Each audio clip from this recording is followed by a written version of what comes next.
तो गाइस कैसे हैं आप सब लोग। ट्रू साइको के एपिसोड 11 के साथ हाजिर हूं। तो लास्ट एपिसोड के एंड पे हमने देखा था कि हमारा ट्रू साइको जो होता है वहां पर लीडर बोंग पियोंग को मार डालता है और उसके मरने से पहले वो उससे पूछता है कि यार तुम ये सब कुछ कर क्यों रहे हो। तो वो उसे कहता है क्या मुझे यहाँ पर ये करने की कोई वजह चाहिए, क्योंकि इंसान तो सदियों से यहाँ पर दूसरे इंसानों को मारते आ रहे हैं। जब इंसान कभी बंदर हुआ करते थे तब भी वो यहाँ पर दूसरे बंदरों को मारते थे, और अब जबकि यहाँ पर सिविलाइजेशन इतनी ज़्यादा एडवांस हो चुकी है तब भी इंसान दूसरों को मारते हैं। और तुम्हारी म्यूरम इससे डिफरेंट नहीं है, जो यहाँ पर स्ट्रॉन्ग है वो कमजोर को मार डालता है। यानी कि इंसान एक दूसरे का शिकार करते आए हैं, और मैं भी यहाँ पर एक शिकारी हूँ जो कि तुम्हारे जैसे कमजोर लोगों का शिकार करता हूँ। अब यहाँ पर तुम्हारे मरने का वक्त आ चुका है, और इसी के साथ ही वो उसको मार डालता है। और उसके मरने के साथ ही वहाँ पर जबरदस्त लाइट चमकती है, क्योंकि हमारा सोसैम जो होता है वो ब्रेक थ्रू कर लेता है, और उसका ब्रेक थ्रू होने के बाद सोसैम का बाजू भी पूरी तरह से रिकवर हो जाता है। तुम्हारा सोसैम कहता है कि लो मेरा बाजू वापिस आ गया है, और मैंने यहाँ पर फाइनली ब्लैक गैंग के सभी लोगों को मार दिया है। तो ब्लैक गैंग का एक एक बंदा उसने चुन चुन कर मार दिया होता है, सारी की सारी ब्लैक गैंग्स मर चुकी हैं, और उसने जितना ब्रेक थ्रू करना था वो कर लिया।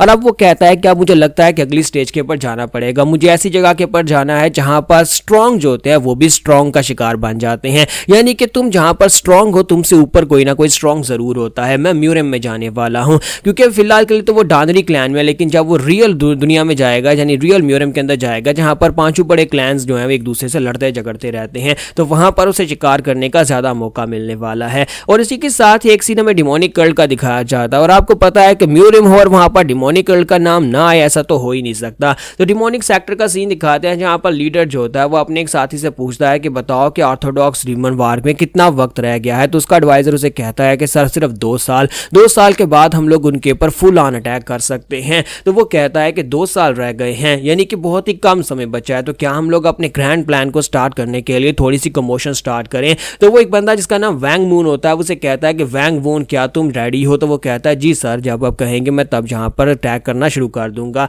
तो वो उसे कहता है कि जाओ जाकर उनको बताओ कि डिमोनिक फैक्शन अभी तक जिंदा है। तो यहीं पर से नेक्स्ट सीन जो होता है हमें दिखाया जाता है सोसैम का, कि सोसैम अपने घोड़े को लेकर जा रहा होता है गली में, और जहां पर गलियों में काफी ज्यादा शांति है, क्योंकि ब्लैक सोसाइटी के सभी लोग मर चुके हैं और सभी क्रिमिनल्स जो हैं इस पूरे एरिया के अंदर जितने भी थे वो सारे खत्म हो चुके हैं। तो सोसैम जब चलता हुआ जा रहा होता है तो वहां पर कुछ लोग बैठे आपस में गप्पे लगा रहे होते हैं। एक कहता है क्या तुमने न्यूज सुनी है, क्या तुमने सुना कि ब्लैक सोसाइटी का लीडर भी मारा गया है और उसके साथ साथ पूरी की पूरी ब्लैक सोसाइटी अब खत्म हो गई है। तो दूसरा उसे कहता है कि हाँ मैंने सुना है, इसी वजह से तो आजकल कोर्टिशियन और मर्चेंट्स काफी ज्यादा खुश हैं, क्योंकि अब यहाँ पर मर्चेंट्स को कोई लूटेगा नहीं और कोर्टिशियंस की कोई इज्जत नहीं लूटेगा, तो वो सभी लोग इसलिए ज्यादा खुश है। तो दूसरा उसे कहता है कि मुझे लगता है कि अब यहाँ पर उस नेमलेस हीरो को नेमलेस हीरो नहीं बल्कि नेमलेस ग्रेट हीरो कहना चाहिए, क्योंकि उसने यहाँ पर हमारे लिए जो कुछ भी किया है वो बहुत ज्यादा अच्छा है। जबकि एक तीसरा बंदा उनके पास खड़ा होता है और उनसे कहता है कि मुझे तो यहाँ पर उसके ये सब कुछ करने के पर अभी भी शक है, क्या है कोई यहाँ पर इतना अच्छा कैसे हो सकता है कि उसने हमारे लिए यहाँ पर जितने भी ब्लैक सोसाइटी के लोग थे सभी को मार डाला। तो दूसरा उसे कहता है क्या तुम्हें दिखाई नहीं दे रहा कि यहाँ पर कोई कुछ नहीं करने वाला था, डांदरी क्लैन हो या फिर 5 ग्रेट क्लैन्स हो, कोई यहाँ पर उन गुंडों के खिलाफ कुछ नहीं कर रहा था, जबकि वह गुंडे उन्होंने हमारे साथ क्या कुछ बुरा नहीं किया। उन्होंने यहाँ पर हमारी लड़कियां उठा लेते हैं, हमें लूट लेते हैं, और हमें यहाँ पर जब चाहे उनका दिल करता है वे मार डालते हैं। तो तुम्हें नहीं लगता कि उस नेमलेस हीरो ने जो कुछ भी किया वो अच्छा किया है। मैं तो यहाँ पर उसके नाम के गुण गाऊंगा, यहाँ तक कि मैं यहाँ पर जश्न मनाऊंगा। आज का पूरा दिन हम लोग जश्न मनाएंगे, क्योंकि हमारे बोंगयांग के अंदर हर एक किस्म का क्राइम खत्म हो गया, कोई क्रिमिनल जिंदा नहीं बचा। तो दूसरा उसे कहता हाँ तुमने बिल्कुल ठीक कहा, राइट ये सेक्टर्स किसी काम के नहीं है हमारे लिए। तो यहाँ पर जो नेमलेस हीरो एक देवता बनकर आया है जिसने हमारे लिए यहाँ पर इतना कुछ किया, हम आम लोगों को इससे काफी ज्यादा फायदा होगा। तो इसी के साथ ही उनमें से जो तीसरा होता है वो कहता है कि मुझे तो यहाँ पर अभी भी इस बात के ऊपर शक है, जबकि उनमें से एक उठकर खड़ा हो जाता है और कहता है कि मैं तो यहाँ पर चीख चीख कर कहूंगा कि नेमलेस हीरो तुम महान हो, तुमने हमारे लिए जो कुछ भी किया है हम सभी लोग तुम्हारे नाम के लिए चीयर करेंगे। और वहां पर जैसे ही वो उठकर खड़ा होता है दूसरा भी उठकर खड़ा हो जाता है, और देखते ही देखते वहां पर सभी लोग जो होते हैं वो गली के बीचों बीच आ जाते हैं। सभी लोग वहां पर जश्न मनाना शुरू कर देते हैं और कहते हैं कि आज का दिन हम लोग जश्न मनाएंगे नेमलेस हीरो के नाम से जिसने हमारे लिए इतना कुछ किया है। और मां सोसैम उन सभी को देख रहा होता है कि पागलों की तरह सभी लोग वहां पर उसके नाम के जश्न मना रहे हैं, जबकि वो अपने मकसद के लिए जहां पर सभी लोगों को मार रहा था। तो मां सोसैम कहता है कि लगता है कि वक्त आ चुका है इस जगह को छोड़कर जाने का, अब इन कमीने राइटकेस लोगों को तो मैं नहीं मारूंगा, मुझे जाकर कोई और क्रिमिनल्स ढूंढने होंगे। तो इसी के साथ ही जब वो रात के वक्त वापस पहुंचता है, क्योंकि डेली उसकी यही रूटीन होती है, उसे घोड़े को बाहर लेकर जाना होता है, उसे चराकर या फिर उसे वॉक करवाकर वापस लाना होता है। जैसे ही वो अपने स्टेबल के पास पहुंचता है तो वहां पर विंडो ओपन होती है, उसकी स्पिरिट आई एक्टिवेट होती है और उसे कहा जाता है कि तुम्हारी लेवल से 10 लेवल अबव कोई पावरफुल बंदा तुम्हारा स्टेबल के अंदर है। तो वो कहता है क्या है यहाँ पर मेरे स्टेबल के अंदर कौन हो सकता है। तो वो दरवाजा खोलकर अंदर आता है तो वहां वहां पर सामने देखता है की डायो वहां पर खड़ा होता है। तो की डायो जो कि ब्लैक रो हाल का मास्टर है और उसके साथ वहां पर सेक्टर लीडर खड़ा होता है डानरी क्लैन का। तो वो कहता है कि ये कमीना यहाँ पर क्या कर रहा है, इसका मतलब यह है कि ये यहाँ पर कोई ट्रबल काज करने के लिए आया होगा, इसे कहीं पता तो नहीं चल गया। तो इसी के साथ ही वहीं पर घुटने टेक देता है। तो मास्टर जो होते हैं वहां पर आके बढ़ते हैं, घोड़े को जाकर प्यार करते हैं और कहते हैं कि मुझे लगता है कि फाइनली यहाँ पर इस घोड़े को बाय बोलने का वक्त आ चुका है, मैंने इतने प्यार से इस घोड़े को पाला है। जबकि हमारा जो सोसैम होता है वो उसके पाँव से निकलने वाली हवा को चेक कर रहा था, क्योंकि सेक्टर लीडर जो है वो यहाँ पर सेक्टर लीडर है और ऊपर से एक सुप्रीम मास्टर है इस मार्शल आर्ट्स का। इसी वजह से उसकी जहाँ पर वो खड़ा होता है वहीं पर से एयर प्रेशर निकल रहा होता है। तो सेक्टर लीडर जो होते हैं सोसैम के ऊपर तो कोई ध्यान नहीं देते और साथ ही वो कहते हैं कि आप जबकि यहाँ पर फुल मून आने वाला है और मैंने सुना है कि नामगोंग क्लैन की सेकंड डॉटर की वो शादी करने वाले हैं, इसी वजह से मैं चाहता हूँ कि इस घोड़े को उन्हें गिफ्ट में दिया जाए और मैं चाहता हूँ कि उनकी सेकंड डॉटर की शादी जो है वो यहाँ पर हमारे डांदरी क्लैन में हो। तो ये बात सुनने के बाद की डायो से कहते हैं तो क्या आप यहाँ पर अपना फेवरेट घोड़ा उनको गिफ्ट में देने वाले हैं, क्या ये एक वेडिंग गिफ्ट होगा? तो उसे कहते हैं कि हाँ ये एक वेडिंग गिफ्ट होगा, मैं चाहता हूँ कि उस लड़की की शादी मेरे क्लैन के मेरे बेटे के साथ हो, क्या तुम समझ रहे हो इस बात को? तो जहाँ पर अगर मुझे इसके लिए घोड़ा तो क्या मुझे किसी और की जान भी देनी पड़े तो मैं उसकी जान भी देने को तैयार हूँ, बस यहाँ पर उनकी बेटी की शादी मेरे क्लैन में हो जाए। तो इसी के साथ ही मास्टर की डायो से कहते हैं लेकिन आपको पता है कि डानरी क्लैन जो है वो नामगोंग क्लैन के मुकाबले में बहुत ज़्यादा छोटा, और क्या आपको लगता है कि वो अपनी बेटी की शादी जहाँ पर हमारे क्लैन के किसी डिसाइपल से करेंगे? क्या ये एक डिसाइपल सेरेमनी होने वाली है जहाँ पर एक शादी की सेरेमनी होने वाली है? तो सेक्टर लीडर जो होता है वो गुस्से के साथ उसे कहते हैं कि क्या तुम्हें मेरी बात की समझ नहीं आ रही, मैं तुमसे क्या कह रहा हूँ? तो की डायो से कहते हैं लेकिन सर वो यहाँ पर इसके लिए नहीं मानेंगे। तो सेक्टर लीडर उसे कहते हैं कि हाँ मुझे पता है कि वो इस बात के लिए नहीं मानेंगे, इसी वजह से मैं तुम्हें कह रहा हूँ चाहे कुछ भी करो, चाहे किसी भी मेथड को यूज करो, लेकिन ये होना चाहिए। और साथ ही वो उसके कंधे के ऊपर अपनी एनर्जी के साथ प्रेशर डालते हैं और उसे कहते हैं कि अब ये तुमने करना है, मैं चाहता हूँ कि वहां पर जाओ, अपनी स्क्वाड को लेकर जाओ और जाकर उनके सामने मेरे बेटे को रिप्रेजेंट करो और उनकी सेकंड डॉटर की शादी हर हाल में मेरे बेटे के साथ ही होगी, वरना तुम्हें इसके कॉन्सिक्वेंसेस फेस करने पड़ेंगे। और साथ ही वो कहता है कल सुबह तुम लोग यहाँ पर से निकलोगे? तो वो कहता है जी सर हम लोग कल सुबह यहाँ पर से निकलेंगे। और साथ ही वहां पर जाने से पहले सेक्टर लीडर जो होते हैं उसे कहते हैं और ये चीज जो ग्राउंड के ऊपर गिरी पड़ी है सर झुकाकर बैठी है, इसे भी अपने साथ ले जाना, ये घोड़े को बहुत अच्छे से संभाल सकता है और घोड़े को संभालने के लिए तुम्हें इस बेकार घटिया सी चीज की जरूरत पड़ेगी। वो सोसैम के बारे में बात कर रहा होता है, वहां पर ऑर्डर देने के बाद वो चला जाता है। तो की डायो जो होते हैं वहां पर सोसैम की तरफ देखते हैं और सोसैम जो होता है वो उसकी तरफ देखता है और उसे कहता है कल सुबह तैयार रहना, और फिर साथ ही वो भी चले जाते हैं। तो अगले दिन सुबह का सीन दिखाता है कि मां सोसैम जो होता है वहां पर तैयार हो जाता है और घोड़े को भी उसने रेडी कर दिया होता है। तो मां सोसैम कहता है कि आखिर मुझे यहाँ पर ऐसा क्या करना पड़ेगा कि मैं भी मार्शल आर्टिस्ट बन जाऊं? हालांकि मैंने क्लैन के सभी लोगों की मार्शल आर्ट्स को कॉपी करने की कोशिश की, लेकिन मैं सिर्फ मूवमेंट्स को कॉपी कर पाता हूं, उसके अंदर से कोई भी की एनर्जी नहीं निकल पाती। क्या मुझे यहाँ पर किसी बुक को चोरी करके पढ़ना चाहिए या फिर मुझे यहाँ पर किसी मास्टर को ढूंढना चाहिए? लेकिन ये दोनों मेरे लिए पॉसिबल नहीं है। मुझे कोई बुक तो मिलने से रही और ऊपर से कोई मास्टर मुझे एक्सेप्ट नहीं करेगा, क्योंकि इस दुनिया के रूल्स के मुताबिक मेरी उम्र 18 साल हो चुकी है और अगर हम लोग एक मार्शल मास्टर चाहते हैं तो उसके लिए हमें 10 साल से या फिर 5 साल से ट्रेनिंग करना स्टार्ट करना होती है। तो यहाँ पर हम लोग अपनी एपिसोड 11 का एंड करेंगे और नेक्स्ट एपिसोड में हमारे सोसैम को एक मास्टर मिलेगा, तो देखेंगे क्या हमारा सोसैम एक मार्शल मास्टर बन पाएगा या नहीं।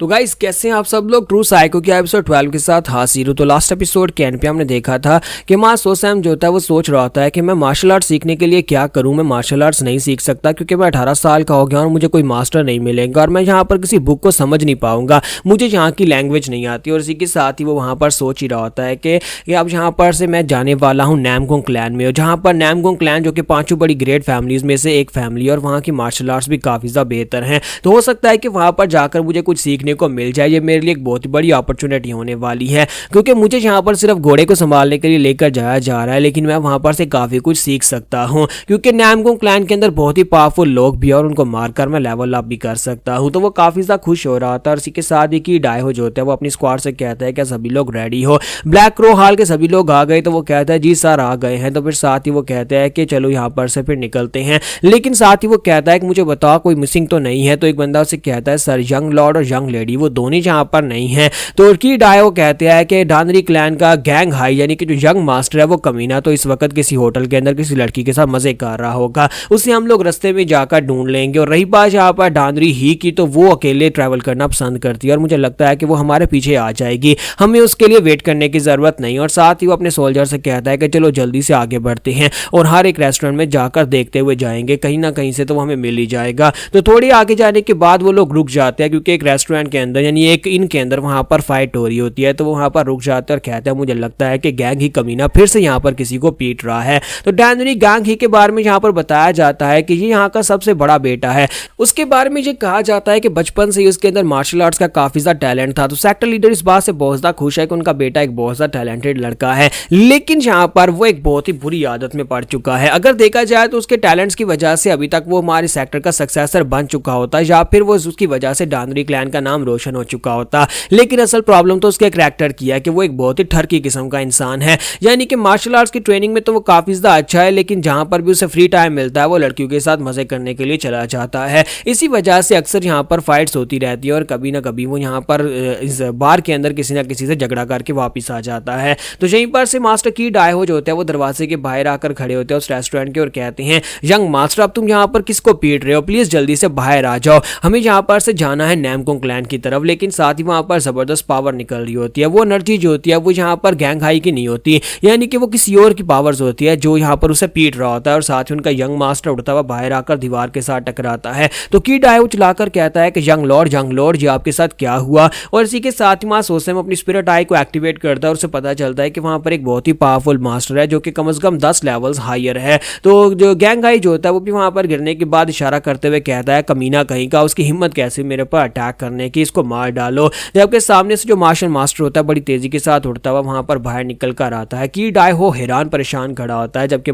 सोसेम एक्साइटेड होता है और कहता है ये तो एक बहुत ही पावरफुल एक्सपर्ट है और एक नया एक्सपर्ट, यानी कि इस इलाके के अंदर मैंने पहले इतना पावरफुल एक्सपर्ट नहीं देखा। तो वो बंदा जो होता है बड़ी तेजी के साथ आता है और आकर अपना पाँव उसके गैंग हो के सर के ऊपर रखकर खड़ा हो जाता है और उसे कहता है कि तुम यहाँ पर मुझे मारने की बात कर रहे हो। तो क्योंकि अब वो एक बहुत ही पावरफुल मास्टर होता है और की डायहो भी उसे नहीं जानता, तो वो चिल्लाकर उसे कहता है, कौन हो तुम यहाँ पर हमारे यंग लॉर्ड के साथ ये सब कुछ क्या कर रहे हो। तो हमारा जो सोसैम होता है वो सोच रहा होता है कि ये क्या मास्टर, की डायहो को भी इस मास्टर के बारे में कुछ भी नहीं पता। यहाँ पर इसकी एनर्जी को महसूस करके मुझे पता चल रहा है कि ये एक बहुत ही पावरफुल इंसान है। लेकिन अगर यहाँ पर की डायहो को इसके बारे में नहीं पता, इसका मतलब यह है कि ये बंदा कोई अननोन है या फिर बाउंड्री के बाहर से आया, किसी दूसरे सिटी से यहाँ पर आया है। तो वो मास्टर उनकी तरफ देखकर अपने प्रेशर को रिलीज करता है। तो वो सभी लोग घबरा जाते हैं। फिर साथ ही वो उसे बताता है कि तुम इस वक्त यहाँ पर हमारे लॉर्ड यानी यंग लॉर्ड को यहाँ पर हरास कर रहे हो, क्या तुम डानरी क्लैन से फाइट करना चाहते हो। तो मास्टर अपनी तलवार पे हाथ रखता है और उसे कहता है कि अगर तुम यहाँ पर अपना पाँव नहीं हटाओगे और पीछे नहीं हटोगे तो फिर हमें तुमसे फाइट करना पड़ेगी। और साथ ही सभी लोग वहां पर फाइट करने के लिए तैयार हो रहे होते हैं।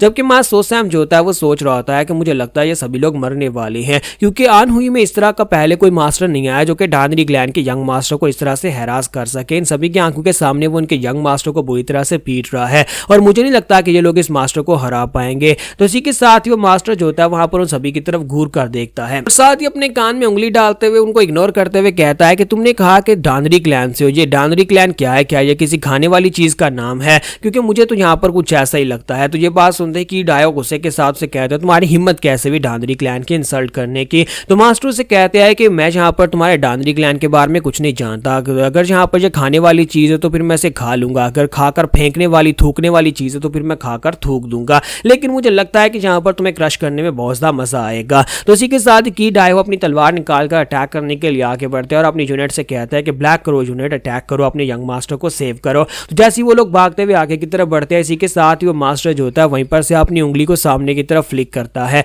तो जब वो अपनी उंगली को सामने की तरफ फ्लिक करता है वहां पर उसके अंदर से बहुत सारी पॉइजनस एनर्जी निकलती है और उसके साथ वहां पर बहुत सारी नीडल्स निकलती हैं। तो वो सारी की सारी प्लम ब्लॉसम नीडल्स होती है और सभी के माथे के अंदर जाकर लगती है। वहां पर फ्रंट के ऊपर जितने भी लोग उसके ऊपर अटैक करने के लिए आगे बढ़े थे और एक नीडल जो होती है वहां पर मास्टर की डायो के माथे में भी लगती है और उनको वहां पर समझ आ जाती है ये बंदा कौन है, क्योंकि जैसे ही वहां पर सभी के सभी लोग ग्राउंड के ऊपर गिर जाते हैं उनके माथे के अंदर नीडल्स लगी होती है। तो आपको यहाँ पर टैंग जियोंगम्योंग याद आ रहा होगा, लेकिन ये टैंग जियोंगम्योंग नहीं है बल्कि उसी के क्लैन का एक मेंबर है। तो मास्टर की डायो ग्राउंड के ऊपर गिरा पड़ा होता है और कहता है कि ऐसा कैसे हो सकता है, टैंग फैमिली से कोई यहाँ पर क्यों आएगा।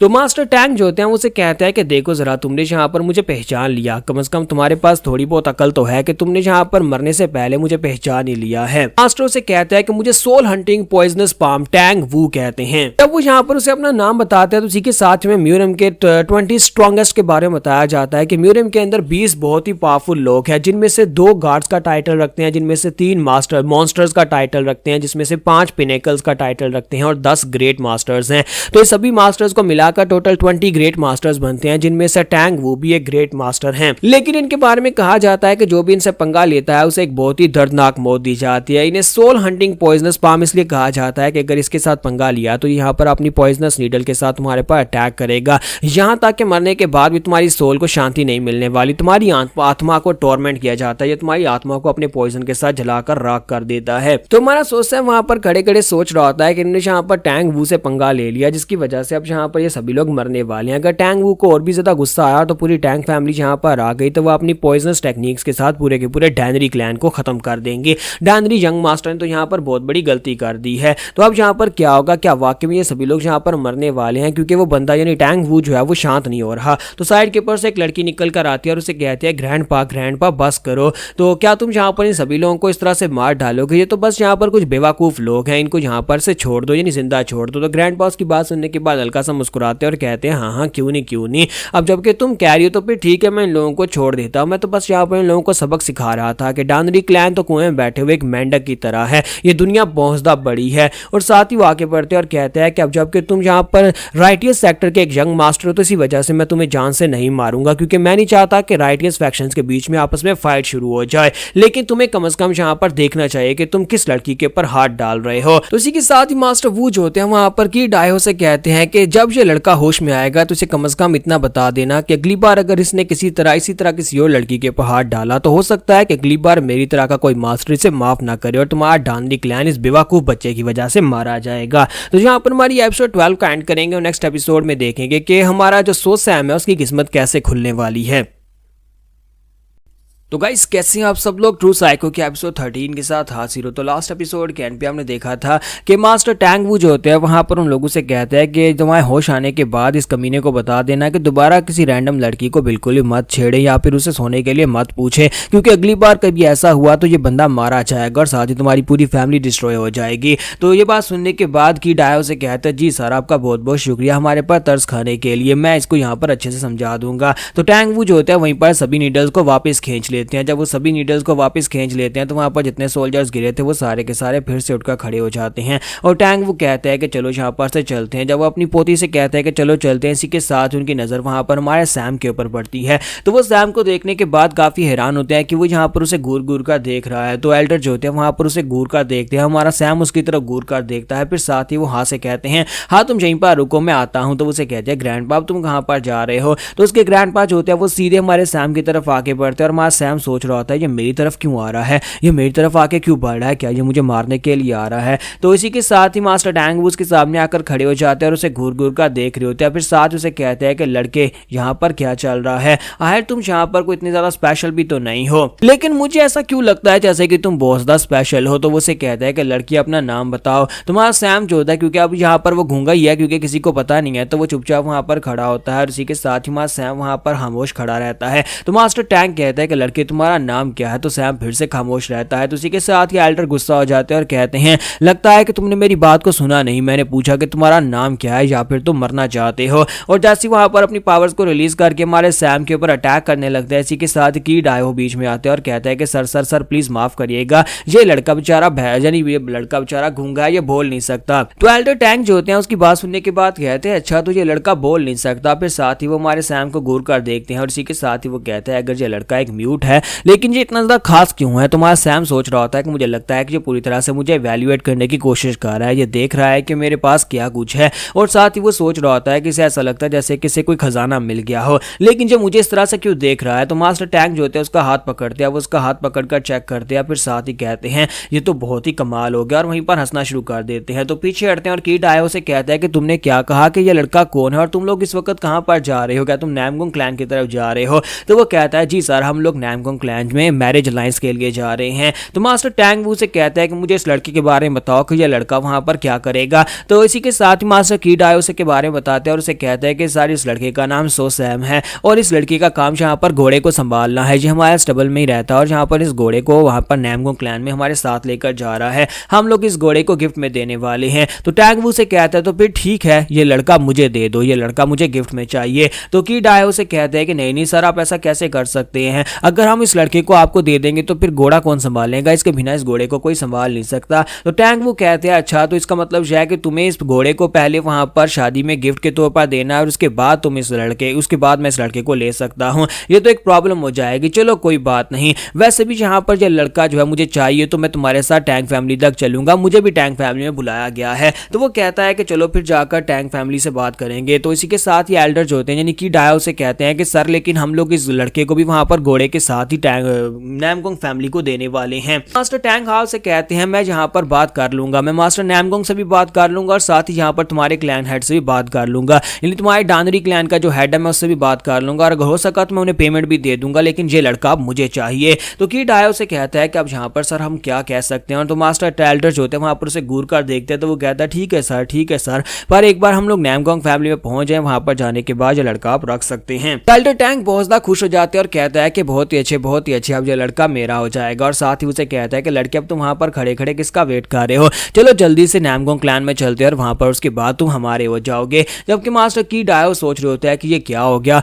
यहाँ पर तो सब कुछ उल्टा पुल्टा हो गया। चलो खैर ये तो सिर्फ और सिर्फ एक सर्वेंट है, अगर सर्वेंट उन्हें चाहिए तो हम उन्हें दे देते हैं। और साथ ही वो अपने लोगों से कहता है कि यंग मास्टर को जल्दी से किसी डॉक्टर के पास लेकर जाओ और बाकी के सभी लोग मेरे साथ आओ, हमें अपने मिशन को कंटिन्यू रखना है, यानी कि हमें नैमगोंग फैमिली में जल्दी से जल्दी पहुंचना है। और इसी के साथ ही वो लोग फिर से वहां पर से आगे बढ़ना स्टार्ट करते हैं और रात के वक्त वो एक रेस्टोरेंट में रुकते हैं, सभी लोग वहां पर रात गुजारने वाले हैं। तो की डायो कहते हैं कि आज रात हम लोग यहीं पर रुकेंगे। जब सभी लोग वहां पर नीचे रेस्ट कर रहे होते हैं, खा पी रहे होते हैं, इसी के साथ ही सैम जो होता है वो अपने स्टेबल में बैठा होता है अपने घोड़े के पास, वहां पर बैठा बैठा सोच रहा होता है कि जब से मैंने यहाँ पर ब्लैक सोसाइटी के लीडर को मारा और उसके बाद से मैंने 6 लेवल पर ब्रेक थ्रू किया था, तो ब्रेक थ्रू करने के बाद मेरी इन्वेंट्री जो है वो पहले से काफ़ी ज़्यादा बेहतर हो चुकी है, यानी कि इन्वेंट्री के स्किल को मैंने और भी ज़्यादा इंप्रूव कर लिया है। यानी कि उसे अगर यहाँ पर देखा जाए तो इन्वेंट्री का स्किल अब जहाँ पर एक डिवाइन स्किल की तरह काम करता है। तो अपने हाथ में रेत पकड़ता है और उस रेत को पकड़ने के बाद ग्राउंड के ऊपर फेंकता है, तो रेत जो होती है वो ग्राउंड के ऊपर गिरने से पहले वो अपनी इन्वेंट्री को एक्टिवेट करता है और वो रेत वहाँ पर से गायब हो जाती है और वापिस उसी के हाथ में आ जाती है।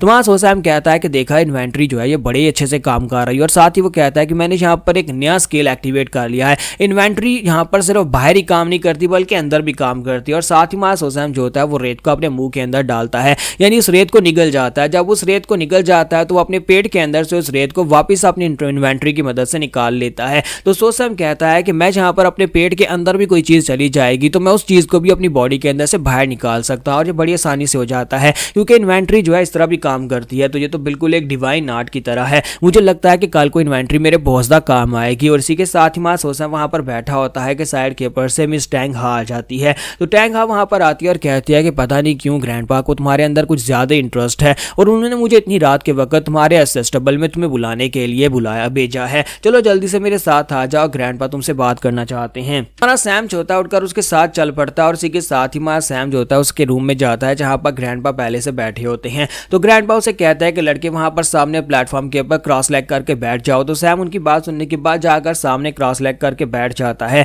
तो इसी के साथ ही ग्रैंडपा उसे कहता है कि अब जल्दी से अपने कपड़े उतार दो और सारे कपड़े उतार दो। तो सैम वहीं पर से अपने कपड़े उतार कर बैठ जाता है। तो ग्रैंडपा कहते हैं अच्छा बहुत ही अच्छा। फिर साथ ही उसे कहते हैं लड़के तुम्हारा बॉडी स्ट्रक्चर इतना बुरा नहीं है। और साथ ही वो अपने पास एक बॉक्स निकालते हैं जिसके अंदर कुछ नीडल्स पड़ी हैं। तो वो नीडल्स निकालने के बाद से कहते हैं कि ड्रैगन फिनिक्स गोल्डन नीडल्स का मैं यहाँ पर तुम्हारे पर यूज करूंगा। तो ये बात सुनते ही हाँ कहती है कि नहीं ग्रैंडपा आप ये क्या कर रहे हैं, कहीं आप यहाँ पर इसके ऊपर वो रिचुअल तो नहीं परफॉर्म करने वाले। तो ग्रैंडपा उसे कहता है कि हाँ मैं यहाँ पर वही करने वाला हूँ। ग्रैंडपा उसे कहता है कि क्या तुम्हें पता है कि यहाँ पर ऑरेंज जो होते हैं वो बहुत ज्यादा खास होते हैं, अगर वो यहाँ पर हीनान में उगेंगे तो वो खट्टे होंगे, लेकिन अगर वो जाकर किसी दूसरे एरिया में उगेंगे तो वहां पर मीठे होंगे, क्या तुम इस बात को समझ रही हो। तो हमारा जो टैंक होता है वहां पर उसकी बात सुनने के बाद समझ जाता है कि यहाँ पर किसकी बात कर रहा है। तो वो कहता है कि अगर ये ऑरेंज यानी कि ये मुझे ऑरेंज कह रहा है और मुझे कह रहा है कि मैं हीनान में उगा था और उस वक्त मैं बहुत ज्यादा खट्टा था, लेकिन अगर मैं यहाँ पर इसके टैंक फैमिली में जाकर उगूंगा यानी मुझे यहाँ पर टैंक फैमिली में लेकर जाया जाएगा तो वहां पर मैं बहुत ज्यादा मीठा हो जाऊंगा।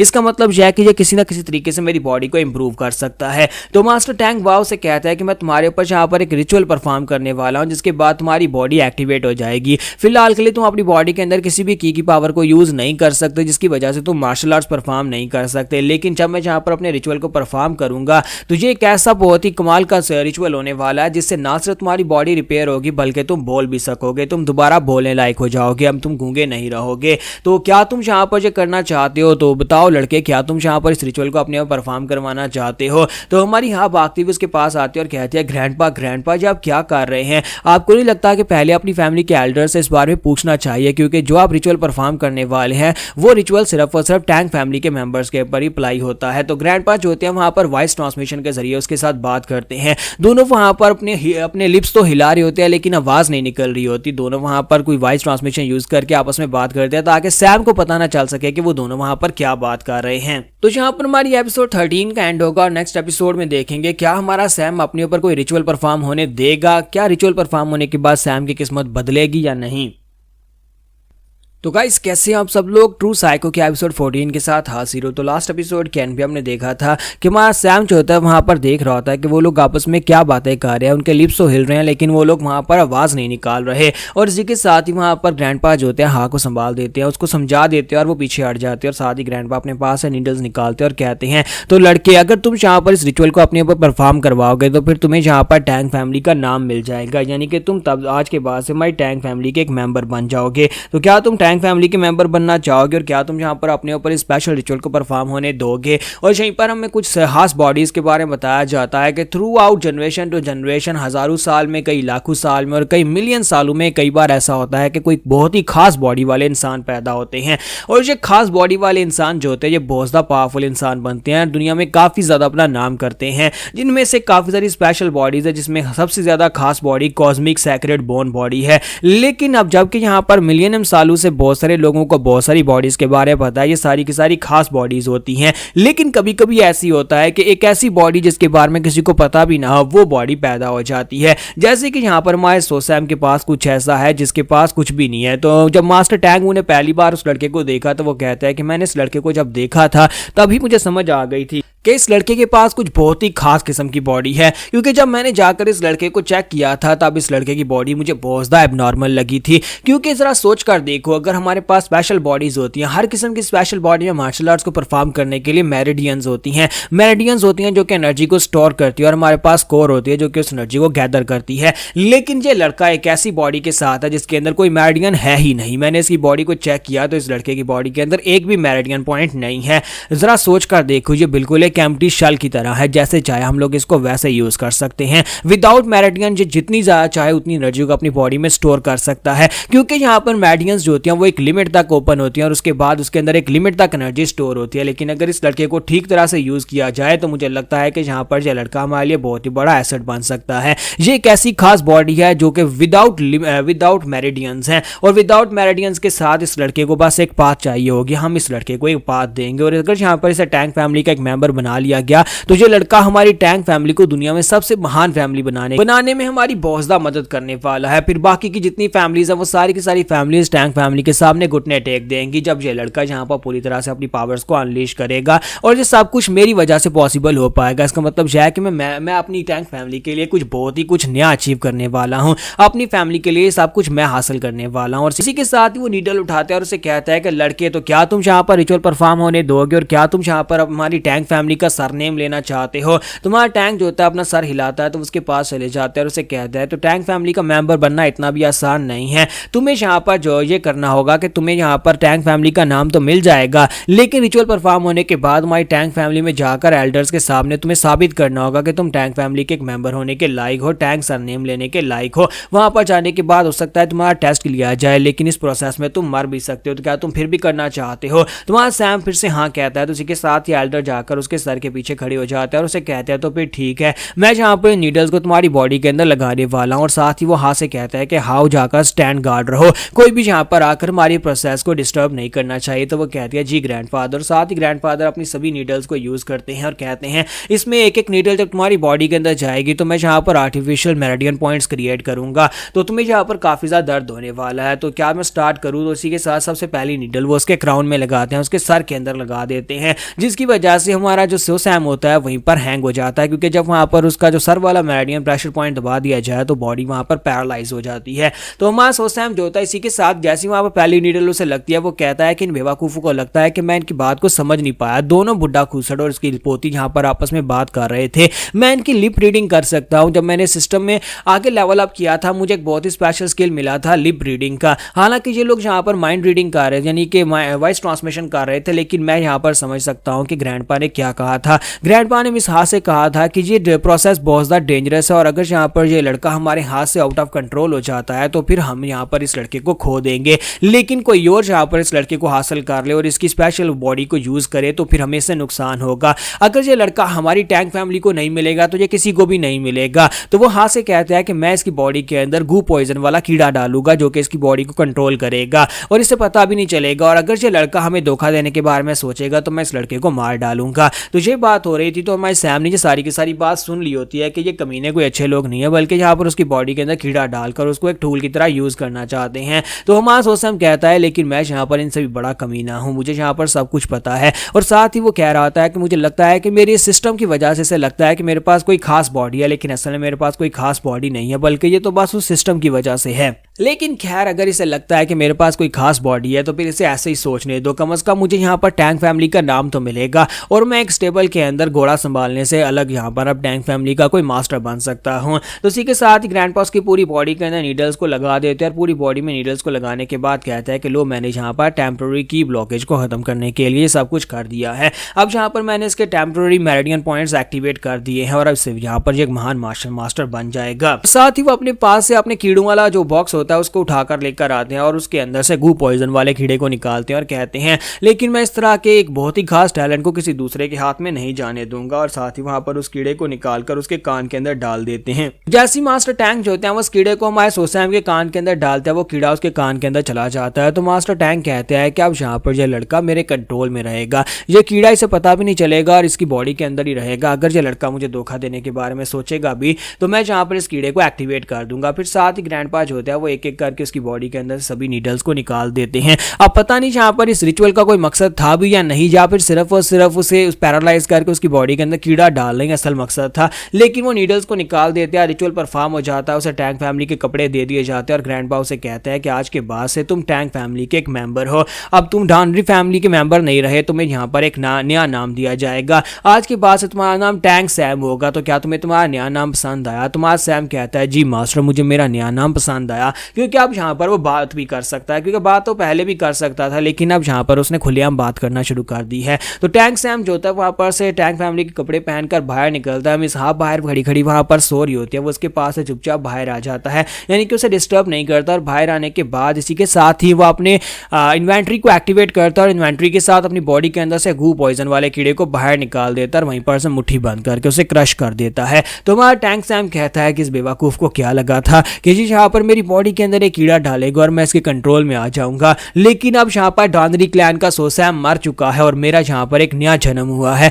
आज के बाद से मैं टैंक फैमिली का टैंक सैम हूँ। और वो काफी ज्यादा खुश होता है कि अब यहाँ पर इस नई आइडेंटिटी के साथ वो क्या कुछ नया अचीव कर सकता है। तो यहीं पर से नेक्स्ट सीन जो होता है हमें एक बिल्डिंग का दिखाया जाता है जहाँ पर एक मास्टर उसके ऊपर अटैक हो रहा होता है। तो वहां पर वो बिस्तर के ऊपर किसी लड़की के साथ मजे कर रहा था और वहीं पर उसके ऊपर अटैक हो जाता है और बेचारा पीछे की तरफ गिरता है और कहता है कौन है यहाँ पर, आखिर तुम हो कौन? और इसी के साथ ही वो कहता है कमीने कहेंगे क्या तुम्हें पता भी है कि मैं यहाँ पर ये सिल्क का कपड़ा कहाँ से लेकर आया था? तुम्हारी इसकी वजह से तुमने उस लड़की को मार डाला और उसके ब्लड से मेरे कपड़े गंदे हो गए हैं। उसके सामने जो अटैकर होता है वो वहां पर उसकी बात को इग्नोर करते हुए फिर से उसके ऊपर अटैक करने के लिए आके बढ़ता है। तो मास्टर से कहता है हाय तुम हो कौन और यहाँ पर मेरे पर अटैक कर क्यों रहे हो? लेकिन सामने वाला बंदा उसकी कोई बात नहीं सुन रहा होता। तो यहाँ पर हम लोग अपनी एपिसोड 14 का एंड करेंगे और नेक्स्ट एपिसोड में देखेंगे ये मास्टर कौन है और यहाँ पर इसके ऊपर अटैक क्यों कर रहा है।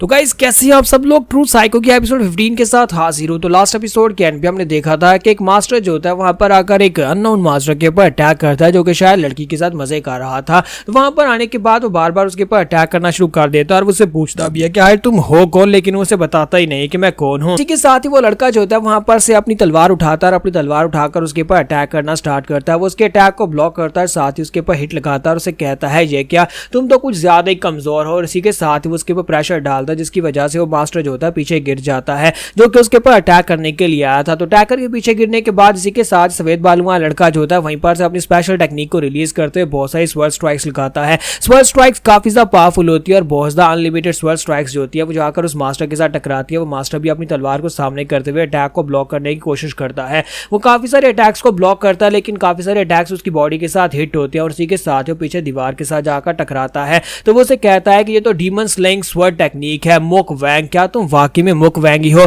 तो वो उसे कहता है कि हाँ मैं मुक वैंगी हूँ। तो वो उसे कहता है कितने सालों के बाद तुम यहाँ पर आए हो, लेकिन यहाँ पर आने के बाद तुम मेरे ऊपर इस तरह से अटैक कर रहे हो? तो वो कहता है कि हाँ 191 डेज के बाद मैं यहाँ पर वापिस आया हूँ। तो इसी के साथ ही उसे कहता है कि चलो ये तो अच्छी बात है। फिर साथ ही अपनी कुर्सी पर बैठ जाता है और उसे कहता है कि तो मास्टर वैंगून मुझे एक बात तो बताओ कि यहाँ पर इतने दिन गुजरने के बाद तुम यहाँ पर स्पेशली क्या करने के लिए और ऊपर से तुमने यहाँ पर सारे दिन भी गिने हुए हैं, ये तो बड़ी हैरान करने वाली बात है। अब मुझे बताओ कि स्पीयर ऑफ साइबेरिया को यहाँ पर क्या काम पड़ गया है? तो उसे कहता है कि शैडोज की तरफ से एक ऑर्डर आया है, हमारे मास्टर ने तुम्हारे लिए यहाँ पर एक ऑर्डर भिजवाया है कि लेवल 1 करना है। तो ये बात सुनते ही वहां पर वो मास्टर जो होता है वो वहीं पर रुक जाता है, थोड़ी देर के लिए शांत होता है, फिर साथ उसे कहता है अच्छा ठीक है, फिर मुझे ब्योन जोंगवा के बारे में बताओ। तो उसे कहता है कि ब्योन जोंगवा वो नामगोंग क्लैन में है और नामगोंग क्लैन में वहां पर 1 महीने के यानी 15 दिन के बाद एक शादी होने वाली है और वहां पर वो एक लड़की के साथ शादी कर रहा है। ये बात सुनते ही व्हाइट बालू वाला मास्टर काफी ज्यादा हैरान होता है और कहता है क्या वो शादी करने वाला है, कहीं उसका दिमाग तो नहीं खराब हो गया?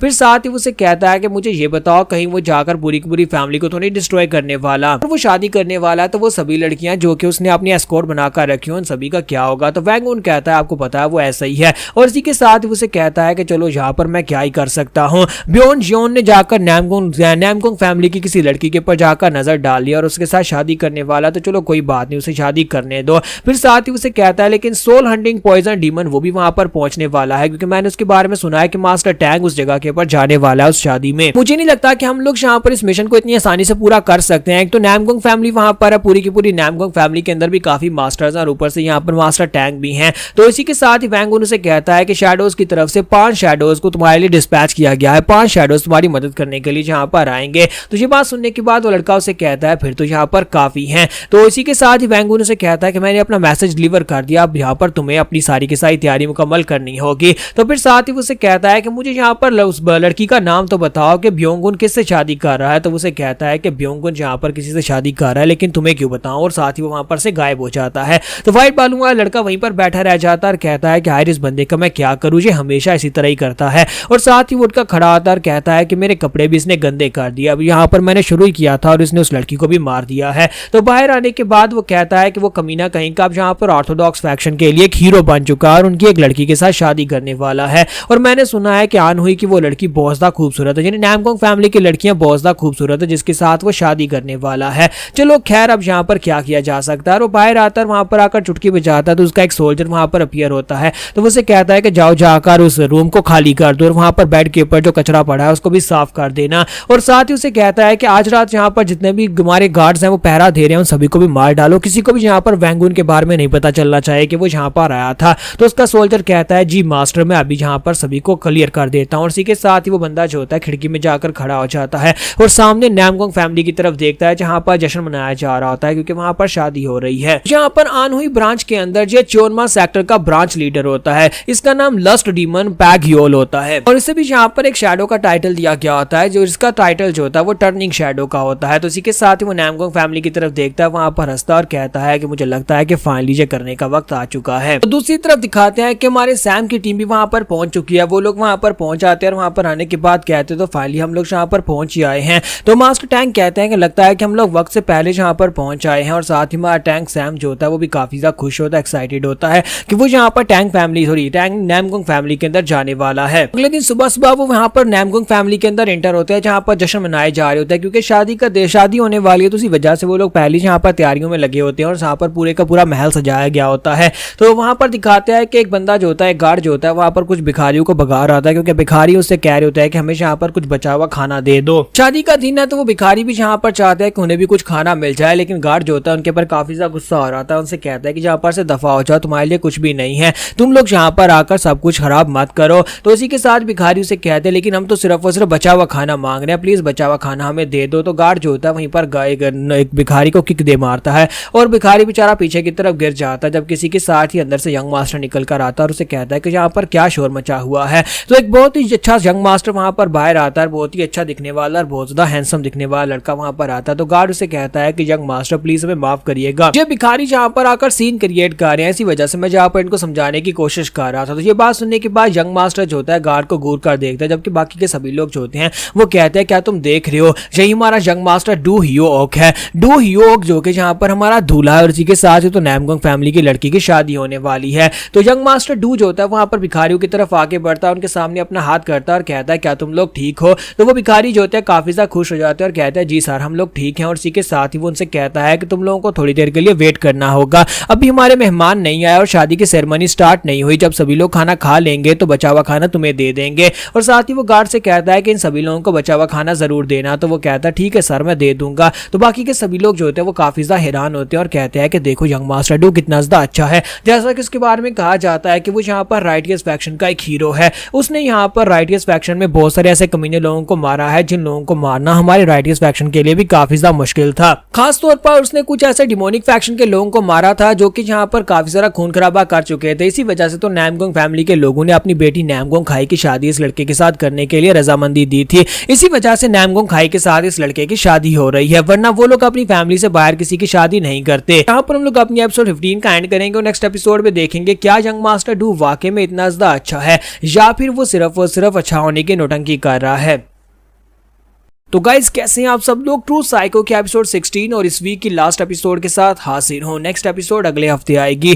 तो लास्ट एपिसोड के एंड पे हमने देखा था कि वहां पर यंग मास्टर डू की तारीफें हो रही होती है, क्योंकि सामने देखने में तो वो काफी ज्यादा अच्छा और शरीफ लड़का ही लग रहा होता है। तो जो बंदे वहां पर बातें कर रहे होते हैं मास्टर टैंग उनके साथ टकराते हैं, तो वो गुस्से के साथ से कहता है बुड्ढे तू यहाँ पर देख कर नहीं चल सकता। लेकिन जैसे ही मास्टर टैंग को देखता है बहुत ज्यादा घबरा जाता है और कहता है ये तो soul chasing poison hand master Tang Wu है। तो मास्टर टैंग वू जो होते हैं उसके मुंह पर हाथ रखते हैं, उसे पीछे की तरफ धक्का देते हैं और कहते हैं बेवकूफ कहीं के तू मेरे रास्ते में खड़ा है। तो इसी के साथ ही वहां पर वो लोग आगे की तरफ बढ़ते हैं। टैंग फैमिली के 3 मेंबर्स और बाकी के सभी डानरी क्लैन के मेंबर्स वहां पर आते हैं और सभी लोग साइड के ऊपर हट जाते हैं। लेकिन इसी के साथ अंदर का सीन दिखाता है कि मास्टर डू जो होता है वहां पर बातें कर रहा होता है, तो उसे बाहर से चिल्लाने की आवाज आती है। वो कहता है बाहर क्या हो गया है। तो मास्टर टैंग वहां पर चिल्लाकर कहते हैं सभी लोग खामोश हो जाओ, क्या तुम लोग यहाँ पर मेरे सामने इस तरह की बातें करके मुझे ये जता रहे हो कि मुझे इस जगह के ऊपर नहीं होना चाहिए था, कि मुझे इस जगह के ऊपर इन्वाइट नहीं किया गया। तो तुम में से अगर किसी के अंदर हिम्मत है तो यहाँ पर मेरे सामने आकर ये बात करके दिखाओ, फिर मैं तुम्हें दिखाता हूँ कि मैं यहाँ पर क्यों आया हूँ। तो इसी के साथ ही यंग मास्टर डू भागता वहां पर आता और कहता है कि please please please mister tank शांत हो जाए, आप यहाँ पर ये क्या कर रहे हैं।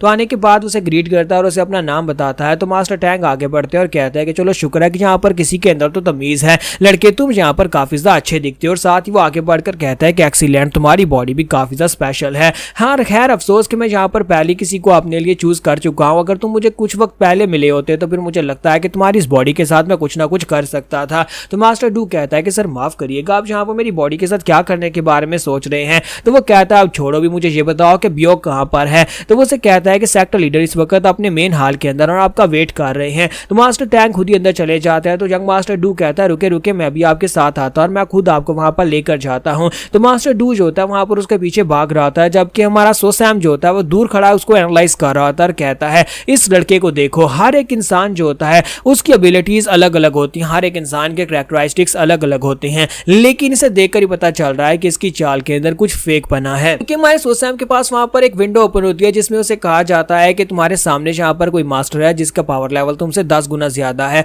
तो हमारा सोसैम कहता है कि मास्टर टैंक तो यहाँ पर मुझसे काफी दूर है और इसके अलावा बाकी सभी आम गाँव वाले लोग हैं। तो अगर यहाँ पर देखा जाए तो इस लड़के के अलावा यहाँ पर मेरे करीब और कोई भी नहीं है। इसका मतलब यह है कि ये विंडो इसी लड़के के लिए ओपन हुई है। तो इसका मतलब है ये लड़का जो है ये मुझसे कम से कम 10 लेवल ज्यादा हायर और काफी ज्यादा पावरफुल है। तो जिस पेस के बारे में यह बात कर रहा था कि इसकी चाल में कुछ ना कुछ फेक बना है, वो ये है कि मुझे लगता है कि ये भी मेरी तरह ही एक प्रीडेटर है। अंदर से ये मेरी तरह ही एक कमीना इंसान है जिसे शिकार करना पसंद है, लेकिन बाहर से इसने मुखौटा ओढ़ रखा है, यहाँ पर एक शरीफ इंसान बना हुआ है। तो इसी के साथ ही दिखाता है कि यंग मास्टर डू जो होता है भागता भागता मास्टर टैंक के पीछे जाता है और मास्टर टैंक जो होता है वो जाकर मेन पैलेस की सीढ़ियों के सामने खड़े होते हैं और कहते हैं क्या वो यहाँ पर है। तो वो कहता है जी सर वो यहीं पर है। तो मास्टर टैंक कहते हैं कि मैं यहाँ पर उसी से मिलने के लिए आया हूँ। आखिर यहाँ पर इस सब का क्या फायदा जबकि एंड के पर तुम सभी लोगों ने मारी जाना होता है, फिर इतनी बड़ी बिल्डिंग बनाने का क्या फायदा। और इसी के साथ ही वो कहते हैं तो अब मैं यहाँ पर अंदर जा रहा हूँ। तो मास्टर डू कहता है लेकिन प्लीज सर यहाँ पर रुके, मैं जाकर उनको आपके लिए मैसेज देकर आता और उन्हें बताता हूँ कि आप आए हैं।